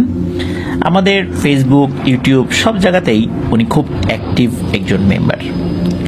চলুন ওনার পাঠানো ঘটনাতে চলে যাই। ঘটনাটি ঘটেছে ওনারই দুঃসম্পর্কের এক কাকার সাথে, তার নাম হচ্ছে তপু। তো ঘটনাটির স্থান সিলেটের ওসমানীনগর উপজেলার তাজপুর বাজারের রবিদাস গ্রামে। ঘটনাটির সময়কাল 1985 কি 86 সাল হবে। ঘটনাটি এই বিবেক বাঁধন ভাই ওনার বাবার মুখ থেকে শুনেছেন। তো একদিন রাতের বেলা বিদ্যুৎ যখন চলে গিয়েছে, তখন ভূতের গল্পের কথা উঠতেই তখন এই বাঁধন ভাইয়ের বাবাই ঘটনাটি সবাইকে শোনান। তো চলুন ঘটনায় চলে যাই। এই যে তপু কাকা, উনি খুব সাহসী এবং একগুঁয়ে স্বভাবের মানুষ ছিলেন। তো অনেককেই বলতে শোনা যায় ওনার সাথে জিন আছে, উনি একাই অনেক লোকের কাজ করতে পারতেন, খাবারও বেশি খেতেন। অনেক সময় হয় না যে অনেক লোকের শরীরের শক্তি বেশি থাকে, অনেকে বলে যে ওর সাথে মনে হয় জিন আছে, ওই মানে ওই টাইপের আর কি। তো যাই হোক, উনি যখন 20-21 বছরের যুবক, তখন উনি এই টেম্পো গাড়ির মতো দেখতে, মানে এখন যে লেগুনা টাইপের গাড়িগুলো দেখি না আমরা, যে সেখানে লোকজন বসে তারপরে এক জায়গা থেকে আরেক জায়গা যায়, ওই রকম গাড়ি ছিল ওই জায়গাতে, ওই এলাকাতে। তো উনি ওরকম একটা গাড়ির হেল্পার ছিলেন আর কি। গাড়িটি রবিদাস গ্রামেরই একজনের ছিল, যার গাড়ি উনি চালাতেন। এই তপু কাকা তার সাথে থেকে ওনাকে সাহায্য করতেন, বিনিময়ে কিছু টাকাও পেতেন। যেহেতু উনি গাড়ির হেল্পার ছিলেন, তাই ওনাকে মাঝে মধ্যেই রাতের বেলা গাড়িতেই ঘুমাতে হতো। গাড়িটা আলাদাভাবে পার্কিং এর কোনো এরকম জায়গা ছিল না, গাড়িটা যেখানে রাখা হতো ওখানেই ঘুমাতো। তো একবার হয় কি, ওই গাড়িটা অনেক বড় একটা বড়ই গাছের নিচে রাখা হয়। তো ওই বড়ই গাছটা নিয়ে নাকি গ্রামের অনেক মানুষ অনেক কথা বলে আর কি, বিভিন্ন ভয়ের ব্যাপারগুলো বলে। তো তপু কাকা ওই দিন গাড়িতে ঘুমিয়েছিলেন অনেক রাত আনুমানিক কয়টা উনি আসলে বলতে পারেন না। হঠাৎ করে উনি খেয়াল করেন গাড়ির পেছনে কারা যেন উঠে লাফালাফি করছে। তো উনি যেখানে ঘুমাতেন সেই সিটের নিচেই একটা লোহার রড ছিল।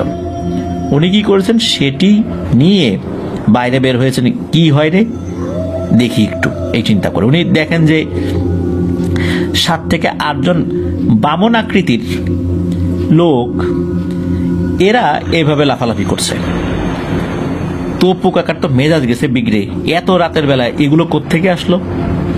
আবার এই গাড়ি ধরে ঝাঁকাচ্ছে, লাফালাফি করছে, তার ঘুমের 12টা বাজাচ্ছে।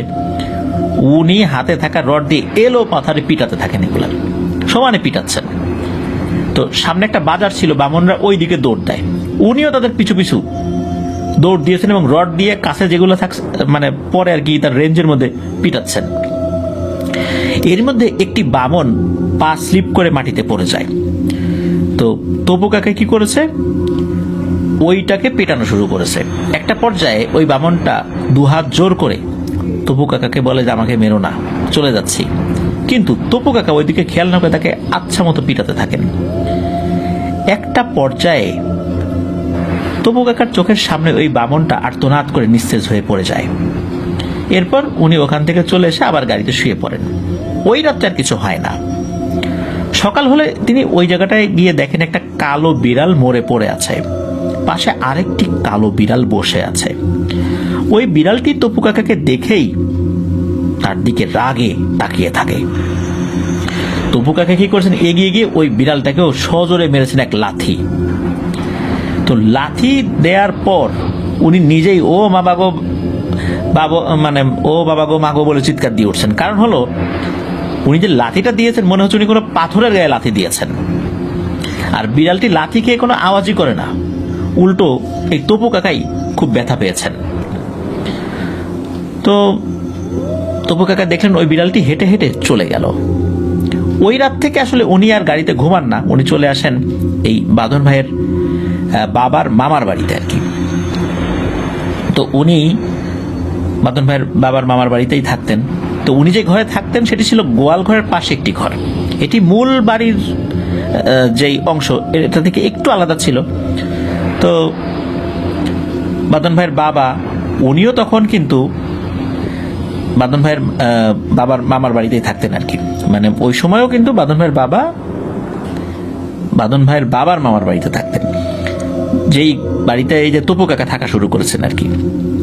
তো এখন বাঁধন ভাইয়ের বাবা যেই ঘরটাতে থাকতেন সেই ঘরের কাছাকাছি কিন্তু এই তপু কাকা যেই ঘরে থাকেন আর কি, থাকা শুরু করেছেন, মোটামুটি কাছাকাছি ছিল ওই ঘরটা। মানে কিছু হলে তো এই বাঁধন ভাইয়ের বাবার ঘর থেকে শোনা যেত। রাত আনুমানিক 3টার মতো বাজে। হঠাৎ করে বাঁধন ভাইয়ের বাবা শুনতে পান যে তপু কাকার ঘর থেকে ধস্তাধস্তির আওয়াজ আসছে। তো এই তপু কাকা তো বাঁধন ভাইয়ের বাবাকে ডেকেই যাচ্ছিলেন, কিন্তু বাঁধন ভাইয়ের বাবা ভয় পাচ্ছিলেন, মানে ভয় বের হচ্ছিলেন না। তো ফজরের আজান যখন কানে ভেসে আসে তখন ধস্তাধস্তি বন্ধ হয়ে যায়। তখন বাঁধন ভাইয়ের বাবা ঘর থেকে বের হয়ে এই তপু কাকার রুমে গিয়েছেন। গিয়ে দেখেন তপু কাকা বিছানার মধ্যে বিশাল এক রামদা নিয়ে বসে আছেন। তখন বাঁধন ভাইয়ের বাবা জিজ্ঞেস করেছেন কি হয়েছে কি। তারপর আগের সব ঘটনা খুলে বলেন এবং এখন কি হয়েছে সেটাও বলেন। এর আগে কিন্তু উনি কিচ্ছু বলেন নাই। তো তপু কাকা বলেন যে আমি তো ঘুমাইছিলাম, হঠাৎ করে মনে হলো আমার পাশে কেউ আছে, চোখ খুলে দেখি কেউ নাই। তারপর দেখি আমার বিছানার নিচ থেকে কিছু শব্দ আসছে। তো বিছানার নিচে আলো দিয়ে দেখতেই দেখি কিছু বামন আকৃতির মানুষ, ওরা 20 থেকে 25 জন ছিল। ওরা হির হির করে বিছানার নিচ থেকে বের হয়ে আসে এবং আমাকে চারদিক থেকে জড়িয়ে ধরে। আর তপু কাকা তো সবসময় বালিশের নিচে রামদা নিয়ে ঘুমাতেন, কারণ ওই সময় চোরের উৎপাত খুব বেশি ছিল। উনি অনেক কষ্টে হাত দিয়ে ওই রামদা ধরতে সক্ষম হন। তো রামদায় হাত দেওয়ার সাথে সাথে ওই বামনরা ওনাকে ছেড়ে দেয়।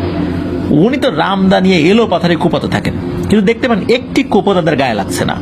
মনে হচ্ছে বাতাসের উপরে উনি কোপ দিচ্ছেন, এই রামদা তাদের শরীরের ভেতর দিয়ে চলে যাচ্ছে। হঠাৎ করে উনি দেখতে পান যে অনেক মোটা বেটে কুৎসিত একটা বামনের আগমন হলো হঠাৎ করে। তার গায়ের রং একদম কুচকুচে কালো, চোখ মুখ কোনোটাই বোঝা যাচ্ছে না।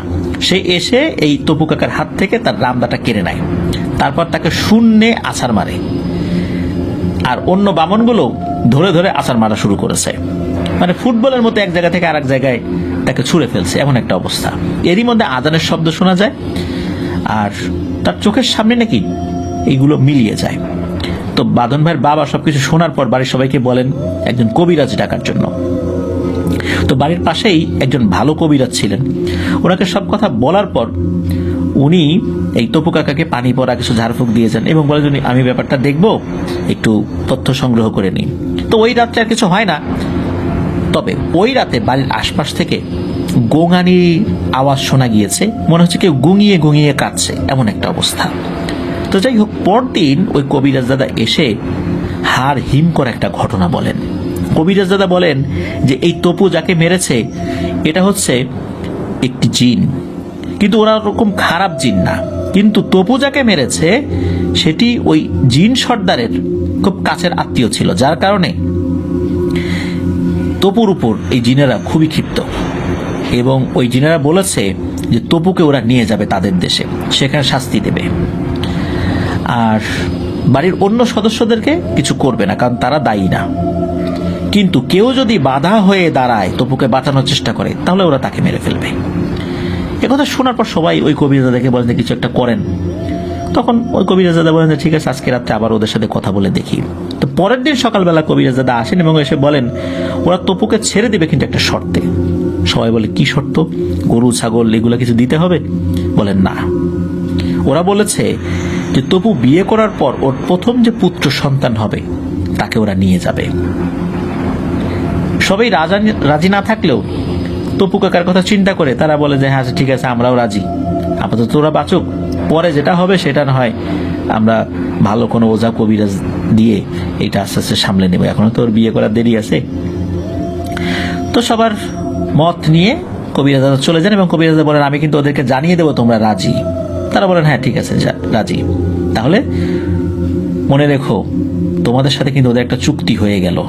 কবিরাজ দাদা মনে করে দেন যে ওদের সাথে একবার চুক্তি হয়ে গেলে সেই চুক্তি ভঙ্গ করা যায় না, আর ওরাও তপুকে আর কোনো ক্ষতি করবে না। তো যাই হোক, এরপর কিন্তু বেশ কিছু বছর চলে যায়, তপু কাকার কিছু হয় না, তার সাথে কোনো প্যারানর্মাল কোনো ঘটনাই ঘটে না।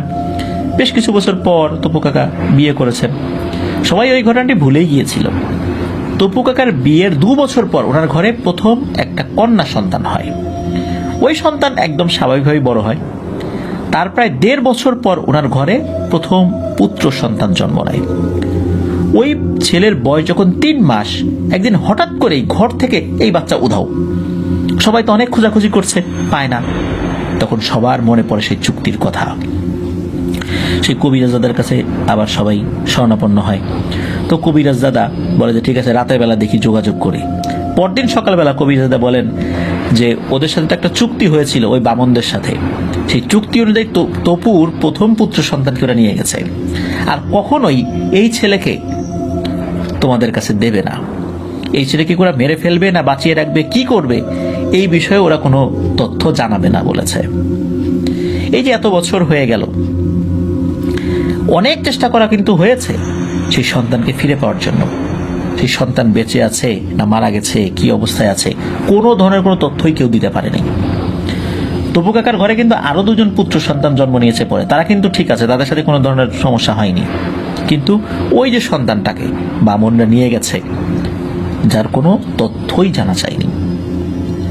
প্রিয় লিসেনার্স, আপনারাই বলুন, তপু কাকা বামনদের সাথে যে আচরণটা করেছিল এটা নিশ্চয়ই ঠিক হয়নি। নৃশংসভাবে এক বামন জিনকে উনি হত্যা করেছিলেন। তো এটার ফলশ্রুতিতেই ওরা তপু কাকার এক সন্তানকে নিয়ে গেছে। বিনিময়ে ওই পরিবারের আর কারো কোনো ক্ষতি করেনি। রক্তের বদলে রক্ত, ওরা এই নীতিতে বিশ্বাসী এবং এটি কিন্তু ওরা করেছিল। আমরা জানি না আসলে তপু কাকার সেই পুত্র সন্তান এখন বেঁচে আছে না মারা গেছেন। যদি বেঁচেও থাকেন কি অবস্থায় আছেন আমরা জানি না, আর মারা গিয়ে থাকলে তিনি তো সৃষ্টিকর্তার কাছে চলে গেছেন। তো এটা আসলে একটা দুঃখজনক ঘটনা। আমার মনে হয় এই ঘটনা থেকে অনেকেরই কিছু শেখার রয়েছে। আমরাও যেন এই বিষয়গুলোতে সতর্ক থাকি। প্রিয় লিসেনার্স, চলুন আমরা চলে যাব আমাদের এবারের এপিসোডের পরবর্তী আরো একটি নতুন ঘটনায়।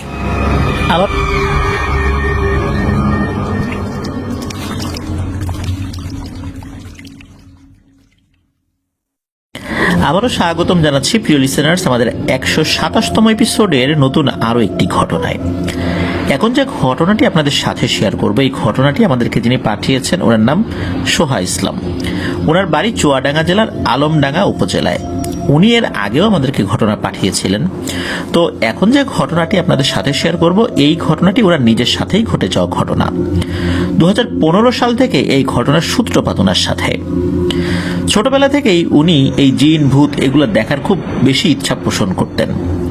কিভাবে এগুলো দেখা যায় এটা বিভিন্ন মানুষের কাছ থেকে শোনার চেষ্টা করতেন, জানার চেষ্টা করতেন। কখনো কখনো টুকটাক সেই জিনিসগুলো প্রয়োগও করতেন, তবে সেগুলোতে কোনো লাভ হয়নি। একবার উনি জানতে পারলেন যে একটা কাগজে নাম লিখে আর একটা আতর, এই দুটো জিনিস নিয়ে বাড়ির ছাদে রেখে আসতে হবে রাতের বেলা। সকালে গিয়ে যদি দেখা যায় আতরটা নেই, তাহলে বুঝতে হবে কাজ হবে, ওই জিনটা দেখা করতে আসবে, কোন একটা জিন এটা নিয়ে গেছে। তো উনি তো রাতের বেলা একবার এই কাজটা করেছেন। সারা রাত ওনার ঘুম হয় না, এই ভেবে যে কখন সকাল হবে। তো সকালবেলা গিয়ে দেখবেন যে ওই আতরটা নিয়ে গেছে কিনা। উনি তো চিন্তা করছেন যে রাতের বেলাতে যে কখন কি হয় না হয়, কখন আসে, এই চিন্তা করছিলেন আর কি। তো সারা রাত ভালো করে ওনার ঘুমও হয় নাই, যদিও বা মাঝ রাতে ছাদের উপরে কিছু একটা শব্দ উনি শুনতে পেয়েছিলেন। তবে এটা যে এই জিন রিলেটেড কোনো শব্দ হতে পারে, এটা অবশ্য তখন মনে হয়নি। সকালবেলা অন্যরা ওঠার আগেই উনি বাড়ির ছাদে উঠে দেখতে গেলেন সেই আতর আর ওই কাগজটার কি অবস্থা। গিয়ে দেখা গেল আতরটা যেখানে রাখা হয়েছিল সেখান থেকে একটু দূরে পড়ে আছে, কিন্তু কথা ছিল যে আতরটা নিয়ে যাবে। হতে পারে রাতের বেলা বাতাসে এক জায়গা থেকে আরেক জায়গায় সরে গিয়েছে। উনি ভাবলেন যে এবারও কাজ হলো না, হতাশ হয়ে উনি ঘরে চলে আসলেন এবং ওনার ওই বন্ধুকে ফোন দিয়ে জানালেন যে এই বন্ধু তাকে এই পদ্ধতিটা বলেছিল যে কিরে কিছুই তো হলো না, কোনো কাজ তো হলো না, আতর তো দেখি যে ওখানে পড়েই আছে, তবে যেখানে রাখছিলাম ওখানে না, অন্য একটা জায়গায়। আসলে এটাতে কাজ হওয়ার কথাও না, স্বাভাবিকভাবেই যেটা মনে হচ্ছিল আর কি। তো এই ধরনের বিভিন্ন অ্যাক্টিভিটিসগুলো যে ওনার জীবনে বড় ধরনের একটা পরিবর্তন নিয়ে আসতে পারে, এটা তো আসলে উনি বুঝতে পারেন নাই। তো ঘটনা ঘটে কয়েকদিন পরে এক রাত্রে উনি অনুভব করলেন যে ওনার সামনে কেউ একজন বসে আছে এবং হাতে কিছু একটা নিয়ে খাচ্ছে। উনি তেমন একটা খেয়াল করেন নাই, মনে করছে এটা মনের ভুল। কিন্তু না, প্রতি রাতেরই নির্দিষ্ট একটা সময়ে উনি অনুভব করতেন যে কেউ একজন তার ঘরে বসে আছে, ওনার বিছানার পাশে যে সোফা সেটটা ছিল সেখানে। আর কখনো দেখা যাচ্ছে কিছু খাচ্ছে বা খাচ্ছে না, এমনি বসে আছে, এরকমটা মনে হতো আর কি। তো উনি যেহেতু এই সমস্ত জিন পরি এগুলো নিয়ে বেশি ভাবতেন, মনে হলো যে হয়তোবা উনি ঘুমের ঘরে এগুলো দেখছেন। প্রথম কয়েকদিন এরকমটাই মনে হতে থাকে আর কি। কয়েক রাত পরে রাত আনুমানিক 2টোর দিকে হঠাৎ করে ঘুম ভেঙে যায়। তো উনি তাকিয়ে দেখেন একটা মানুষের মতো অবয়ব ওনার দিকে তাকিয়ে আছে, একভাবে তাকিয়ে আছে। তখন উনি বুঝতে পারছিলেন না যে উনি আসলে কি করবেন, ওনার ভয় লাগা শুরু করে। তখন উনি কি করেছেন, কাঁথা দিয়ে মুখ ঢেকে উনি শুয়ে আছেন কয়েক মিনিট। এরপর আবার একটু সাহস করে কাঁথাটা মুখ থেকে সরিয়ে দেখেন যে না, সামনে তো কিচ্ছু নাই। মূলত ওই দিনই প্রথম ভয় কি জিনিস এটা উনি ফিল করেছিলেন। এরপর এই ব্যাপারটা উনি ওনার আম্মুর সাথে শেয়ার করেন। তো ওনার আম্মু বলেন যে তুই সারাদিন এসব নিয়ে চিন্তা করিস, তো এই জন্য মনে হয় এরকম দেখিস, এগুলো মনের ভুল। আসলে ওনার আম্মু এটা বিলিভ করেন নাই। এর কয়েক রাত পরে উনি ঘুমিয়ে আছেন, তখন হালকা ঘুম আসছে। হঠাৎ করে ওনার কাছে মনে হলো কেউ যেন ওনার শরীরের ভিতরে ধপ করে ঢুকে গেল, পুরো শরীর সাথে সাথে অবশ হয়ে গেল। উনি তখন আর কথা বলতে পারছেন না, হাত পা নাড়াতে পারছেন না। উনি কোনো একটা ভাবে ওনার মুখ থেকে আল্লাহ শব্দটা বের হয়ে আসে, আর সাথে সাথে ওনার শরীরটা আবার স্বাভাবিক হয়ে যায়, নর্মাল হয়ে যায়। মূলত এরপর মানে এই ঘটনার পর উনি ওনার আম্মুকে সব কথা খুলে বলেন। যখন এটা ঘটলো উনি সাথে সাথে ওনার বিছানা থেকে উঠে ওনার আম্মুর রুমে চলে যান এবং তাকে ডেকে ওই সময় ব্যাপারটা বলেন। পরদিন সকালবেলা ওনার আম্মুর পরিচিত এক হুজুরকে এই সোহা ইসলাম আপুকে দেখানো হয়, মানে তার কাছে নিয়ে যাওয়া হয়, তাকে দেখানো হয়। তো হুজুর বিষয়গুলো শোনার পরে বলেন যে আসলে একটা জিনের কাজ এটা সত্য, তবে সে দূর থেকে প্রভাব বিস্তার করছে। আগে জানতে হবে ওই জিনটা কেন এমন করছে, আপনি 2-3 দিন পরে এসে আমার সাথে দেখা করেন, আমি বাকিটা বলার চেষ্টা করবো ইনশাল্লাহ। এরপর এখান থেকে ওনার বাড়িতে চলে আসেন। আর ওনার ভয় পাওয়ার এক কারণ শুনে এই সোহা ইসলাম আপুর সেই বন্ধু তার বাড়িতে আসছেন। আসার পর ওনার আম্মুকে সব বলে দিচ্ছেন যে এই পর্যন্ত উনি কি কি করছেন। এইটা শোনার পর ওনার আব্বার মতো আচ্ছা মতো বকাঝকা দেওয়া শুরু করলেন যে তুই জানিস তুই কি বিপদ ডেকে নিয়ে আসছিস, কি ভয়ঙ্কর কিছু হতে পারে, এরকম বলা বলি করছিলেন আর কি। তো ওই রাত্রে উনি শুয়ে আছেন, হালকা ঘুম ঘুম ভাব আর কি। হঠাৎ করে তার কাছে মনে হয় যে ওনার রুমের ভেতরে যে দরজাটা রয়েছে সেই দরজার ওখানে কেউ একজন দাঁড়িয়ে আছে, তাকে কেউ কিছু বলতে চায়। ওনার তো ভয় ভয় লাগছে। উনি আর ওইদিকে না তাকিয়ে উল্টো দিকে ঘুরে শুয়ে থাকছেন, মনে মনে দোয়া দুরুদ পড়ছেন। এভাবে প্রায় প্রতি রাত্রেই ওনার যখন ঘুম ভেঙে যেত তখন মনে হতো রুমে কেউ একজন দাঁড়িয়ে আছে, কেউ তার সাথে কথা বলতে চায়। তবে এই প্রতি রাত্রেই কিন্তু মাত্র 2-3 দিন। এদিকে কিন্তু 2-3 দিন পর সেই হুজুর যেতে বলেছিলেন। তো 2-3 দিন পর ওনারা যখন হুজুরের সাথে দেখা করার জন্য গিয়েছেন, তখন হুজুর বলেন যে আসলে তোমার সাথে যেটা রয়েছে এটা খারাপ কিছু না, এটা ভালো। ওই জিনটা তোমার সাথে কথা বলতে চাইছিল। আর তুমি কিছুদিন আগে এক গরিব মানুষকে সাহায্য করেছিলা, মনে পড়ে? তখন সোহা ইসলামও বলে হ্যাঁ আমি এরকম একটা সাহায্য করেছিলাম বলে মনে পড়ে। তখন ওই হুজুর বলেন যে তুমি যাকে সাহায্য করেছিলে এ আসলে ওই গরিব লোকের বেশ ধরেছিল, তুমি মূলত একটা জিনকে সাহায্য করেছিলে। এই জিনটা মূলত তোমার কাছে সাহায্য নেওয়ার জন্য আসে নাই। কিছু কিছু জিন থাকে যারা মানুষের মন মানসিকতা বোঝার জন্য কখনো কখনো এরকম সাহায্যের জন্য আসে। তুমি তখন সাহায্য করেছিলা, আর এরপরেই ওই জিনটা তোমার সাথে দেখা করার জন্য আসে। মূলত তুমি যেই পদ্ধতিতে জিনগুলোকে আহ্বান করেছিলা ওইটাতে কোনো কাজ হয়নি। মূলত তুমি একটা জিনকে সাহায্য করেছিলা, এই জন্যই ওই জিনটা তোমার এখানে আসে। তবে একে তোমার কাছ থেকে সরানো যাবে না, সরালে তোমার স্মৃতিশক্তির বড় ধরনের ক্ষতি হতে পারে। ও এভাবেই আসবে, তোমার কোনো ক্ষতি করবে না, আর যদি সে পারে তোমার সাহায্যই করবে। এখন তোমরাই বলো যে আমি কি তোমার কাছ থেকে একে সরিয়ে দেব না কি করব? তখন পরিবারের সদস্যরা বলেন যে ঠিক আছে, দরকার নাই, যদি ঝামেলা হয় যেরকম আছে ওইভাবেই থাক। তো এভাবেই কয়েকটা দিন কেটে যায়। এক রাতে উনি ঘুমিয়ে আছেন, হঠাৎ করে ওনার ঘুম ভেঙে যায়। অন্যান্য বার যেভাবে ঘুম ভেঙে যেত ঠিক তেমনই দেখা যায় যে একটা মনুষ্য অবয়ব ঠিক ওই আগের মতোই ওনার রুমের মধ্যে দাঁড়িয়ে আছে এবং ওনার দিকে তাকিয়ে আছে। তবে এবার তার মুখে এক ধরনের একটা হাসি দেখতে পাচ্ছিলেন। তার চেহারার মধ্যে একটা নুরানি ভাব ছিল, যার কারণে আবছা আলো ছিল, যদিও বা রুমের মধ্যে ডিম লাইট জ্বালানো ছিল, তারপরেও তার চেহারাটা স্পষ্ট বোঝা যাচ্ছিল। সোহা ইসলাম আপুর তো ভয় লাগছিল, তারপর সাহস করে তার দিকে তাকিয়েছেন ভালো করে। হঠাৎ করে দেখা যায় না, সেটা নাই। এরপর উনি যে কখন ঘুমিয়ে পড়েছেন উনি বলতেও পারেন না। এরপর থেকে মাঝে মাঝেই ওই অভাবটা আসে, তার দিকে তাকিয়ে থাকে। আস্তে আস্তে ওনার ভয়ও কেটে যায়। যখনই উনি একা থাকতেন মনে হতো তার আশেপাশে কেউ একজন আছে, তখন মনে হতো ওই জিনটা আছে। তো এভাবে চলতে থাকে, সময় যাচ্ছে। একদিন মনে হয় যে ওই জিনটার সাথে তার কথা বলা দরকার। তো এক রাত্রে ওনার ঘুম ভেঙে যায়, আবারও সেই অভাবটাকে উনি দেখেন। তো এবার উনি সাহস করে কথা বলার চেষ্টা করলেন। হাত পা কাঁপছিল ভয়ে, তারপরও উনি সালাম দিয়ে তার সাথে কথা বলার চেষ্টা করলেন। কিন্তু আসলে ওভাবে তিনি কথা বলতে পারেন নাই। ওই রাত্রেই উনি একটা স্বপ্ন দেখেন। স্বপ্নের মধ্যে দেখা যায় ওই অবয়বটা আসছে তার কাছে, এসে বলছে যে তুমি মানুষের সবসময় পাশে থাকার চেষ্টা করো, উপকার করো, আমি যতদিন বাঁচি হায়াতে রাখে তোমার সাথে থাকার চেষ্টা করবো ইনশাল্লাহ, আর তোমার কোনো সমস্যা হবে না। আর সরাসরি এসে কথা বলতে গেলে তুমি ভয় পেতে পারো, এই জন্য আমি তোমার সাথে সরাসরি কথা বলবো না, স্বপ্নের মধ্যেই এসে কথা বলবো। তো এভাবেই কিন্তু ঘটনাটা শেষ হয়ে যেতে পারত, কিন্তু না, এভাবে আর শেষ হয়নি। 2022 সালের দিকে এই সোহা ইসলাম আপুর বিয়ে ঠিক হলো। তো এরপর থেকে উনি স্বপ্নে দেখা শুরু করলেন উনি যেন বিয়ে না করেন, বিয়ে করলে ওনার সমস্যা হবে। তো এরকম ওনাকে হুমকি ধামকি দিত।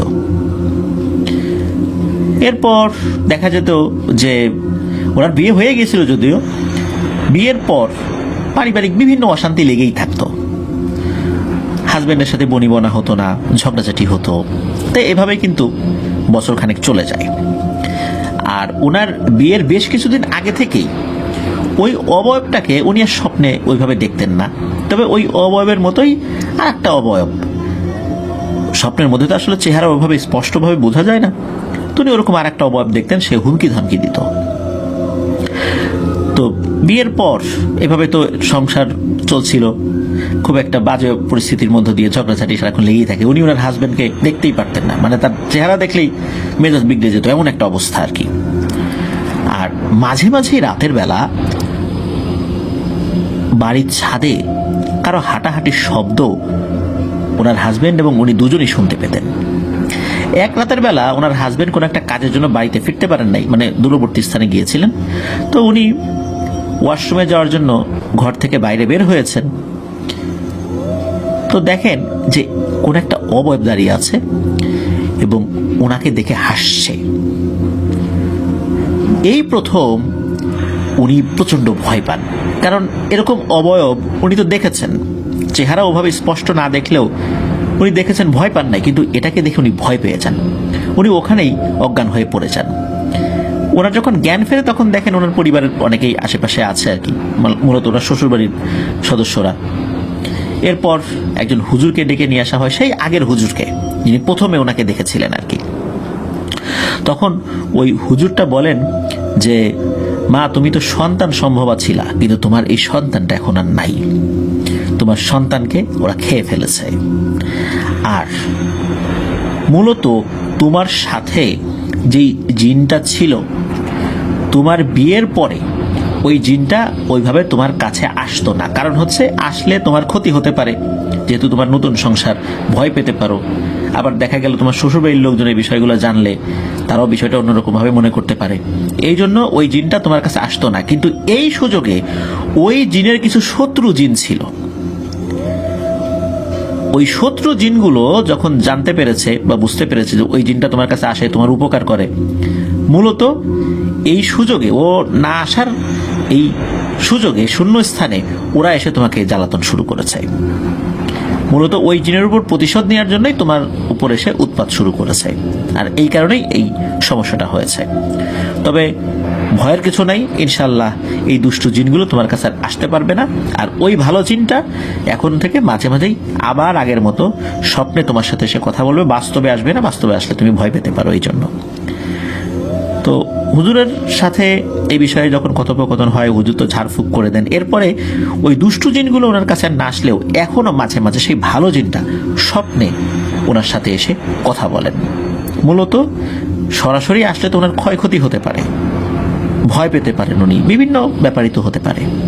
এই কারণে কিন্তু তার ভালোর জন্যই ওই জিনটা তার বিয়ের পরে কাছে আসতো না। কিন্তু এই যে মধ্যবর্তী একটা শূন্য স্থান, এই শূন্য স্থানটা পূরণ করেছে ওই জিনের কিছু শত্রু জিনেরা। এই সোহা ইসলাম আপুর ক্ষতি করার চেষ্টা করছিল। যাক, আল্লাহর রহমতে সোহা ইসলাম আপু ভালো আছেন। এখনো সেই জিনটা স্বপ্নে মাঝে মাঝে তার সাথে এসে কথা বলেন। এটাই আমাদেরকে জানিয়েছেন সোহা ইসলাম আপু। ধন্যবাদ সোহা ইসলাম আপুকে আপনার নিজের সাথে ঘটে যাওয়া একটি ঘটনা আমাদের সাথে শেয়ার করার জন্য। আশা করছি আপনার কাছ থেকে আরো অনেক ঘটনা পাবো। প্রিয় লিসেনার্স, আপনারা কিন্তু আমাদেরকে ঘটনা পাঠাতে পারেন লিখে অথবা রেকর্ড করে, যে কোনোভাবেই পাঠাতে পারবেন afnandahourworld@gmail.com এই ইমেল অ্যাড্রেসে। ইমেল অ্যাড্রেসের স্পেলিংটা হচ্ছে afnanthehorworldbd@gmail.com। স্পেলিংটা আমরা আমাদের ভিডিও ডেসক্রিপশনে দিয়ে রেখেছি, সেখানে গিয়ে স্পেলিংটা চেক করে নিতে পারবেন প্রিয় লিসেনার্স। আর আমাদেরকে কিন্তু শুধু ইমেইলের মাধ্যমে ঘটনা আপনারা পাঠাতে পারবেন, মেসেঞ্জার, ভয়েস কল, হোয়াটসঅ্যাপ এগুলোতে নয়। শুধু ইমেইলের মাধ্যমে আমরা ঘটনা নিতে পারি, অন্য কোনোভাবে আমরা ঘটনা নিতে পারছি না বলে আন্তরিকভাবে দুঃখিত। প্রিয় লিসেনার্স, আমাদের এবারের 127 নম্বর এপিসোডের ষষ্ঠ এবং শেষ ঘটনাতে চলে যাচ্ছি। আবারও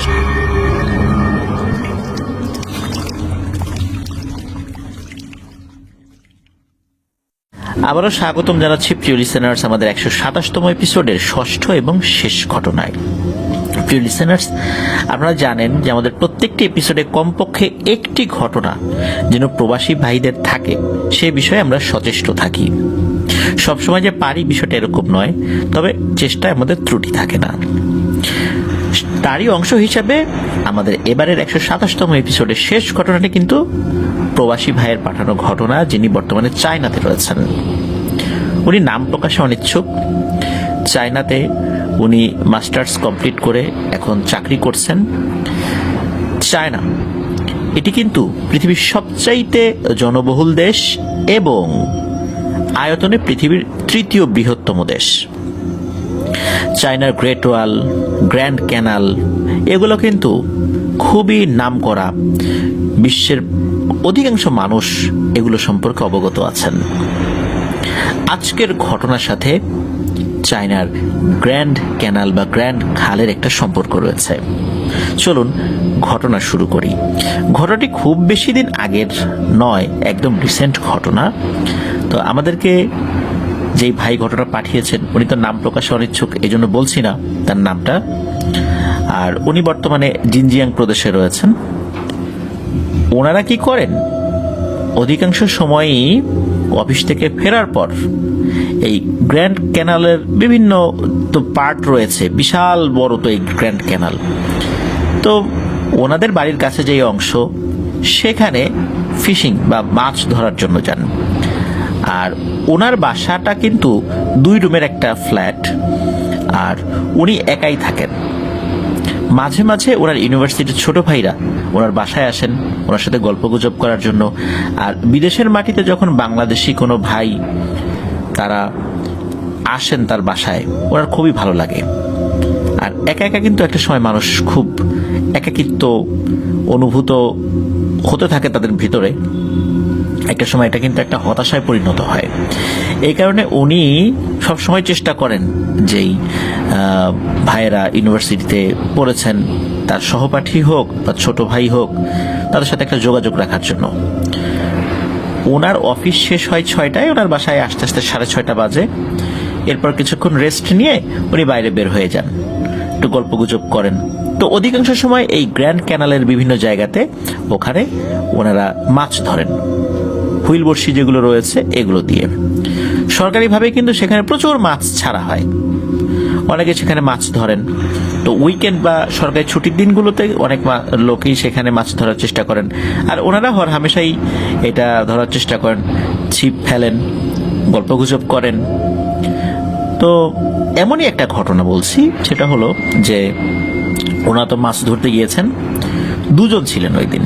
সাধারণত ওনারা একসাথে 3 জন থাকেন, কিন্তু ওই দিন 2 জন ছিলেন। সামহাও কোনো একটা কারণে আরেকজন আসেন নাই।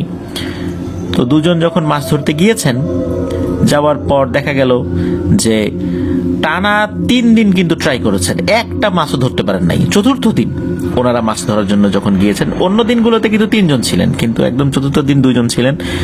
তো মাছ ধরার চেষ্টা করছেন অনেকক্ষণ ধরে, অন্যান্য দিনের মতো ট্রাই করার পরেও কোনো কাজ হচ্ছিল না। এমন একটা অবস্থা যে ওখানে মাছের যেই খাবারটা, কেঁচো দিয়ে মাছের খাবারটা, মানে আমরা যেটাকে আধার বলি বা টোপ বলি, সেটা তৈরি করতে হয়। ওটাতে মানে কোনো মাছ টোকাই দেয় না, মানে খাবারই খাওয়ার চেষ্টা করে না, এমন একটা অবস্থা আর কি। খুব হতাশ আর কি মনে হচ্ছে। বলি না অনেক সময় যে আমাদের কারো নজর লেগেছে, কোনো খাবারই খাচ্ছে না মাছে। তো ওনারা কি করলেন, বিভিন্ন জায়গায় কিন্তু সরে সরে যাচ্ছিলেন, যে এই জায়গায় হয়তো বা মাছ নাই, অন্য জায়গায় যাই, এভাবে সরে সরে যাচ্ছিলেন। তাতে কিন্তু কাজ হচ্ছিল না। আগের দিনগুলোতে একই কাজ করেছেন, তাতেও কোনো লাভ হয় নাই। তো ওখানে কিন্তু বিশেষ এক ধরনের মাছ পাওয়া যায়, এটা চাইনিজ ট্যাংরা। এগুলা কিন্তু প্রায় 1.5 হাত লম্বা এবং ইয়েলো কালারের এই ট্যাংরাগুলো, খেতেও বেশ সুস্বাদু। তো চিন্তা করেছেন যে এই ট্যাংরাগুলো ধরবেন, কিন্তু অন্যান্য দিন তো লাভ হয় নাই। তো ওই দিন আবার যখন অন্য আর একটা জায়গায় ওনারা সরে গিয়েছেন, হঠাৎ করেই একের পর এক মাছ ওনাদের এই বড়শিতে ঠোকর দেওয়া শুরু করেছে। তো মাঝে মাঝে দেখা যাচ্ছে যে বড়শি টান দেন, মাছ ধরে না, কিন্তু মাছ কিন্তু প্রতিনিয়তই ওই আধারগুলো খেয়ে যাচ্ছে।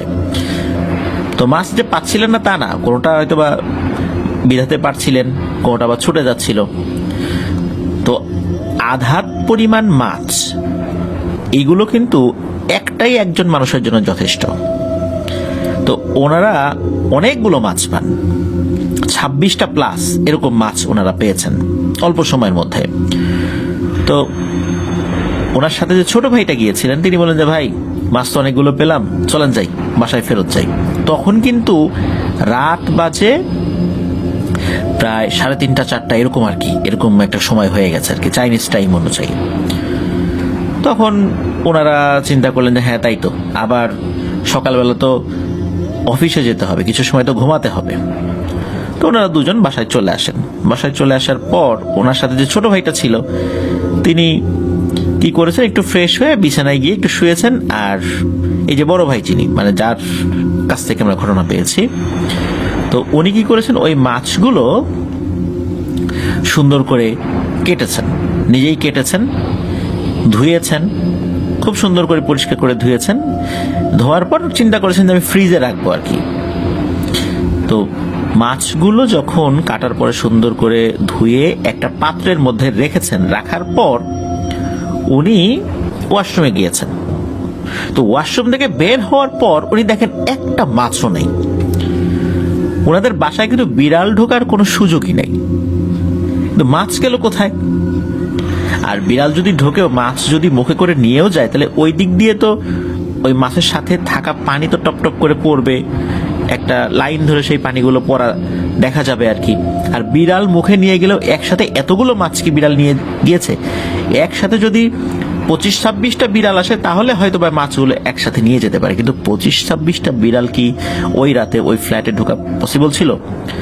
ওনার যেই ফ্ল্যাট এটা ছিল 26 কি 27 তলাতে, ওখানে বিড়াল আসবে কিভাবে? আর রাতের বেলা কেউ তো চুরি করে এটা নিয়ে যায় নাই, মাছ গেল কোথায়? উনি তখন চিৎকার দিয়ে উঠলেন, ওই যে ছোট ভাই, দেখ এদিকে দেখ, মাছ নাই। তো সেও তো ধর্মার করে উঠছে যে মাছ নাই মানে কি ভাই, কি বলেন? মাছ তো আপনি মাত্র না কুটলেন, সুন্দর করে ধুইলেন। বলে হ্যাঁ ধুইছিলাম, দেখে যা মাছ নাই। তো সেও তো ওখানে আসে, এসে দেখে সত্যি সবকিছু আছে, মাছ নাই। এবং মাছ যে নিয়ে গেছে আশেপাশে পানির কোনো ফোঁটাও পড়ে না, ওই মাছের সাথে তো পানি লাগানো ছিল। মনে হচ্ছে একদম সেখান থেকে রহস্যজনকভাবে মাছগুলো গায়েব হয়ে গিয়েছে। ওনারা এই বিষয়ে কোনো ব্যাখ্যা খুঁজে পাচ্ছিলেন না, মাছ কোথায় গেল। যাই হোক, ওনারা নিজেরা নিজেদের মধ্যে আলোচনা করছিলেন, নিজেরা কিছুটা মজাও করলেন, যদিও ভয়ও পেয়েছিলেন যে মাছ নিশ্চয়ই ভূতে নিয়ে গেছে। যাই হোক, ভোর হওয়ার আর বেশি দেরি ছিল না, কিছু সময় ঘুমাতে হবে, কারণ সকালবেলা ওনাকে আবার অফিসে যেতে হবে। তো উনি এই বিষয়টা নিয়ে আর খুব বেশি ভাবনা চিন্তা করার সময় পান নাই, উনি ঘুমিয়ে যান। সকালে উঠে উনি অফিসেও চলে যান। তো এর কয়েকদিন পরের ঘটনা, ওনারা আবারও মাছ ধরতে গিয়েছেন, তবে এবার দুজন নয়, এবার 3জন গিয়েছেন। বরাবর যেরকম 3জন যান ওরকম 3জন গিয়েছেন। তো গতবার যেই জায়গাতে ওনারা মাছ পেয়েছিলেন, ওই গ্র্যান্ড ক্যানালের ওই জায়গাতেই ওনারা মাছের বড়শি ফেলেন। তো যখন বড়শি ফেলেছেন, অনেকক্ষণ খাচ্ছে না মানে মাছগুলো, হঠাৎ করেই মাছ বড়শি খাওয়া শুরু করেছে। তখনও কিন্তু অনেক রাত, তবে গতবারের মধ্যে 3টা 4টা এত রাত না, আরো বেশ আগেই আর কি। তো তখন অনেকগুলো মাছ ওনারা পান। এই মাছগুলো কি করেছেন, ওনারা একটা লাল পলিথিনের মধ্যে ভরেছেন, একটা লাল পলিথিনের মধ্যে। তো ওনারা বাইক নিয়ে আবার ওনাদের যেই বাড়িতে আসবেন, যেখানে থাকেন আর কি, তো ওখানে আসবেন। তো এর মধ্যে কি হয়েছে, ওনারা যখন আসছিলেন হঠাৎ করে ওনাদের মধ্যে একজন বলে ওঠেন, ভাই মাছ কই? মাছ তো নাই। মাছ নাই মানে? বলে হ্যাঁ মাছ তো নাই, এই যে বাইকের সাথে একটা জায়গায় এই পলিথিনটা বেঁধেছিলাম, এখন তো পলিথিন তো নাই। পলিথিন নাই মানে? চিন্তা করলেন যে হয়তোবা বিভিন্ন জায়গায় স্পিড ব্রেকার ছিল, ওই দিক দিয়ে বাইক নিয়ে আসার সময় হয়তোবা ঝাঁকি লেগে পলিথিনটা খুলে পড়ে গেছে। আর ওই পলিথিনটা বেশ মোটা টাইপের ছিল, ওটা ছিঁড়ে মাছ বের হয়ে যাওয়ার কোনো উপায় নাই ওনাদের জানা মতে। তো ভাই বললেন যে ঠিক আছে, আমি হেঁটে বাসায় চলে যাচ্ছি, বাসা তো কাছেই, তোমরা একটু বাইকটা নিয়ে ওইদিকে যাও, মাছ পেয়ে যাবা। তো উনি হেঁটে অল্প সময়ের মধ্যেই বাসায় চলেও আসেন। চলে আসার পর মানে উনি যখন দরজা খুলে ভিতরে ঢুকেছেন, উনি একদম থান্ডার্ড হয়ে যান, মানে অবাক করা একটা ঘটনা ঘটে। উনি দেখেন যে এই যে লাল পলিথিনটা যেটা বাইক থেকে উধাও হয়ে গিয়েছিল, ওনারা চিন্তা করেছেন এটা পড়ে গেছে, এইটা ঘরের মধ্যে, এবং এই লাল পলিথিনের মধ্যে একটু আগে ধরা মাছগুলো রয়েছে। তো উনি আর ভয়ে ওইটা খুলে দেখার সাহস করেন না, কারণ লাল পলিথিনটা যে কোনটা ছিল এটা তো উনি আগে থেকেই জানতেন যে কোন ধরনের লাল পলিথিন উনি মাছ ভরেছিলেন, ওই লাল পলিথিনটাই ওইখানে ঘরের মধ্যে। এবং বাইরে থেকে তো মাছ যে আঁচড় ভিতরে মাছের একটা অবয়ব কিন্তু ফুটে ওঠে কোন একটা সাইডে পলিথিনের, ওটা দেখে বুঝেছিলেন যে ভিতরে মাছ আছে। উনি তো খুব ভয় পাচ্ছিলেন যে এটা এইখানে কিভাবে আসলো, ঘর তো লক করা, আমি আসার আগে মাছ কিভাবে আসলো। ইতোমধ্যে ওনারা তো চলে আসছেন, এসে বলেন যে ভাই মাছ তো খুঁজে পেলাম না, আর এই দেখো এই যে হাতের মোবাইলটার কি অবস্থা, মোবাইলটা ভেঙে গিয়েছে, মোবাইলের যে ক্যামেরা ভেঙে গিয়েছে, তারপর ব্যাক কভারগুলো খুলে পেছনে আঘাত লেগে সেখানে ফেটে গিয়েছে। তখন মোবাইলটা কিভাবে ভেঙে গেল এই বিষয়ের ব্যাখ্যা দেওয়ার আগে উনি বলছিলেন যে দেখো এই পলিথিনটা এখানে কিভাবে আসলো। তারাও তো অবাক, তখন তারা বলছে যে ভাই আপনি কি এটা খুলে দেখেছেন ভিতরে মাছটা? বলে যে আমি তো ভাই খুলে দেখার সাহসই পাচ্ছি না, তোমরা আসছো এখন খুলে দেখি। খুলে দেখা গেল যে ওনারা যে মাছগুলো ধরেছিলেন সেই মাছগুলোই ভেতরে রয়েছে, সেই ইয়েলো ট্যাংরাগুলো সেখানে রয়েছে। তখন ওনার সাথে যে এক ছোট ভাই ছিল উনি বলেন যে ভাই আমি তো শুনছি যে লবণ এবং হলুদ ছিটিয়ে দিলে এগুলো আর কেউ নিয়ে যেতে পারে না। তখন ওই মাছগুলো ধোয়ার আগেই দ্রুত লবণ এবং হলুদ ওটার উপর ছিটিয়ে দেওয়া হয়। তো এরপরে উনি জিজ্ঞেস করেন আচ্ছা বলো তো মোবাইল কিভাবে এরকম অবস্থা হলো? তখন বললো যে আমার মোবাইলটা হাতে ছিল, ডান হাতে ছিল, আমি মোবাইলটা পকেটে ভরবো এমন সময় মনে হলো পেছন থেকে কেউ প্রচন্ড জোরে আমার হাতে আঘাত করলো, তখনই মোবাইলটা নিচে পড়ে এই অবস্থা হলো। কিন্তু কে আঘাত করলো এটা দেখতে পারিনি, কারণ এইখানে কারো আসার কথা না, আর এইভাবে আঘাত করারও কথা না। শুধু মোবাইলেই কেন আঘাত করলো এটা বুঝতে পারলাম না, কি এমন ক্ষোভ রাগ ছিল এটাও বুঝতে পারলাম না। আসলে এটা এক রহস্যময় ব্যাপার হয়ে গেল। তো ওনারা বুঝতে পারলেন যে এই যে মাছগুলো কোনো কারণে এই মাছগুলো খেতে পারেনি কোনো এক অশরীরী শক্তি, যার ফলশ্রুতিতে হয়তো বা রাগ করে মোবাইলটা এভাবে ফেলে দিয়েছিল। কিন্তু ওই মাছ বাইক থেকে এখানে কিভাবে আসলো? মাছ নিয়ে গেলে তো নিয়েই যাবে, সেটা আবার বাড়িতে দিয়ে গেল কেন? এই রহস্যর আজও কোনো কুল কিনারা হয়নি। এখনো এই বিষয়টা চিন্তা করলে এই ভাইয়ের কিন্তু ভয় লাগে।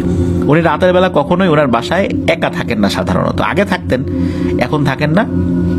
কোনো না কোনো ছোট ভাই সহপাঠী বা বড় ভাইকে ডেকে নিয়ে এসে রাতের বেলা থাকতে পারে। যেহেতু উনি ওনার বাসায় একা থাকেন, রুম আর একটা ফাঁকাই থাকে, এই জন্য কাউকে না কাউকে উনি ডেকে নিয়ে এসে বাসায় রাখার চেষ্টা করেন। তো এভাবেই চলছে এখনো ওনার, মানে এইভাবেই ওনার সময় চলে যাচ্ছে। এখনো উনি মাছ ধরতে যান, আর মাছ ধরতে যাওয়ার পর এই ব্যাপারটা সবসময় মাথায় থাকে। কিন্তু এই রহস্যের এখনো কুল কিনারা হয় নাই। প্রথম রাতে মাছকে নিয়ে গেল, আর এর পরের বার মাছ উধাও হয়ে যাওয়ার পর ঘরে কিভাবে আসলো। সাধারণত চায়নাতে মানুষ এগুলো খুব একটা বিশ্বাস করে না। চায়নায় অধিকাংশ মানুষ কিন্তু নাস্তিকতার ব্যাপারগুলো তাদের মধ্যে খুব বেশি রয়েছে। তারা এটা বিশ্বাস করে নাস্তিকতা, যে সৃষ্টিকর্তা বলে কেউ নাই, আল্লাহ বলে কেউ নাই। কিন্তু সেখানেও অনেক প্যারানর্মাল ব্যাপারগুলো হয়, বা সেখানে এই ধরনের ব্যাপারগুলো আছে। কেউ কেউ সায়েন্টিফিক ওয়েতে ব্যাখ্যা করার চেষ্টা করেন, আর কিছু কিছু জিনিস এটা সবসময় অজানাই রয়ে যায়।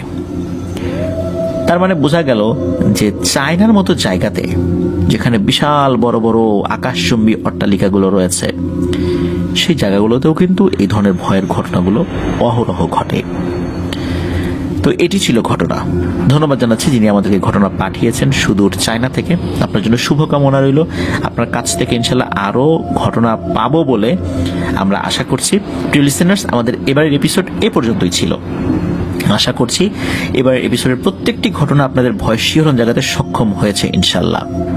যারা ঘটনা পাঠিয়েছেন সকলকে অন্তঃস্থল থেকে ধন্যবাদ জানাচ্ছি। যারা ধৈর্য ধরে আমাদের এবারের এপিসোডটি শুনলেন তাদেরকেও জানাচ্ছি শুভেচ্ছা ও ভালোবাসা।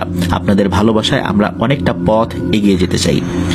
আপনারা প্রতিনিয়ত সত্য ভয়ের ঘটনাগুলো পাঠিয়ে আমাদের এই চলার পথকে আরও দীর্ঘ করবেন এবং আপনাদের পরিচিত যারা ভয়ের ঘটনা শুনতে ভালোবাসেন তাদেরকে আমাদের চ্যানেলের লিঙ্কটা পাঠাবেন, আমাদের চ্যানেল সাবস্ক্রাইব করতে বলবেন।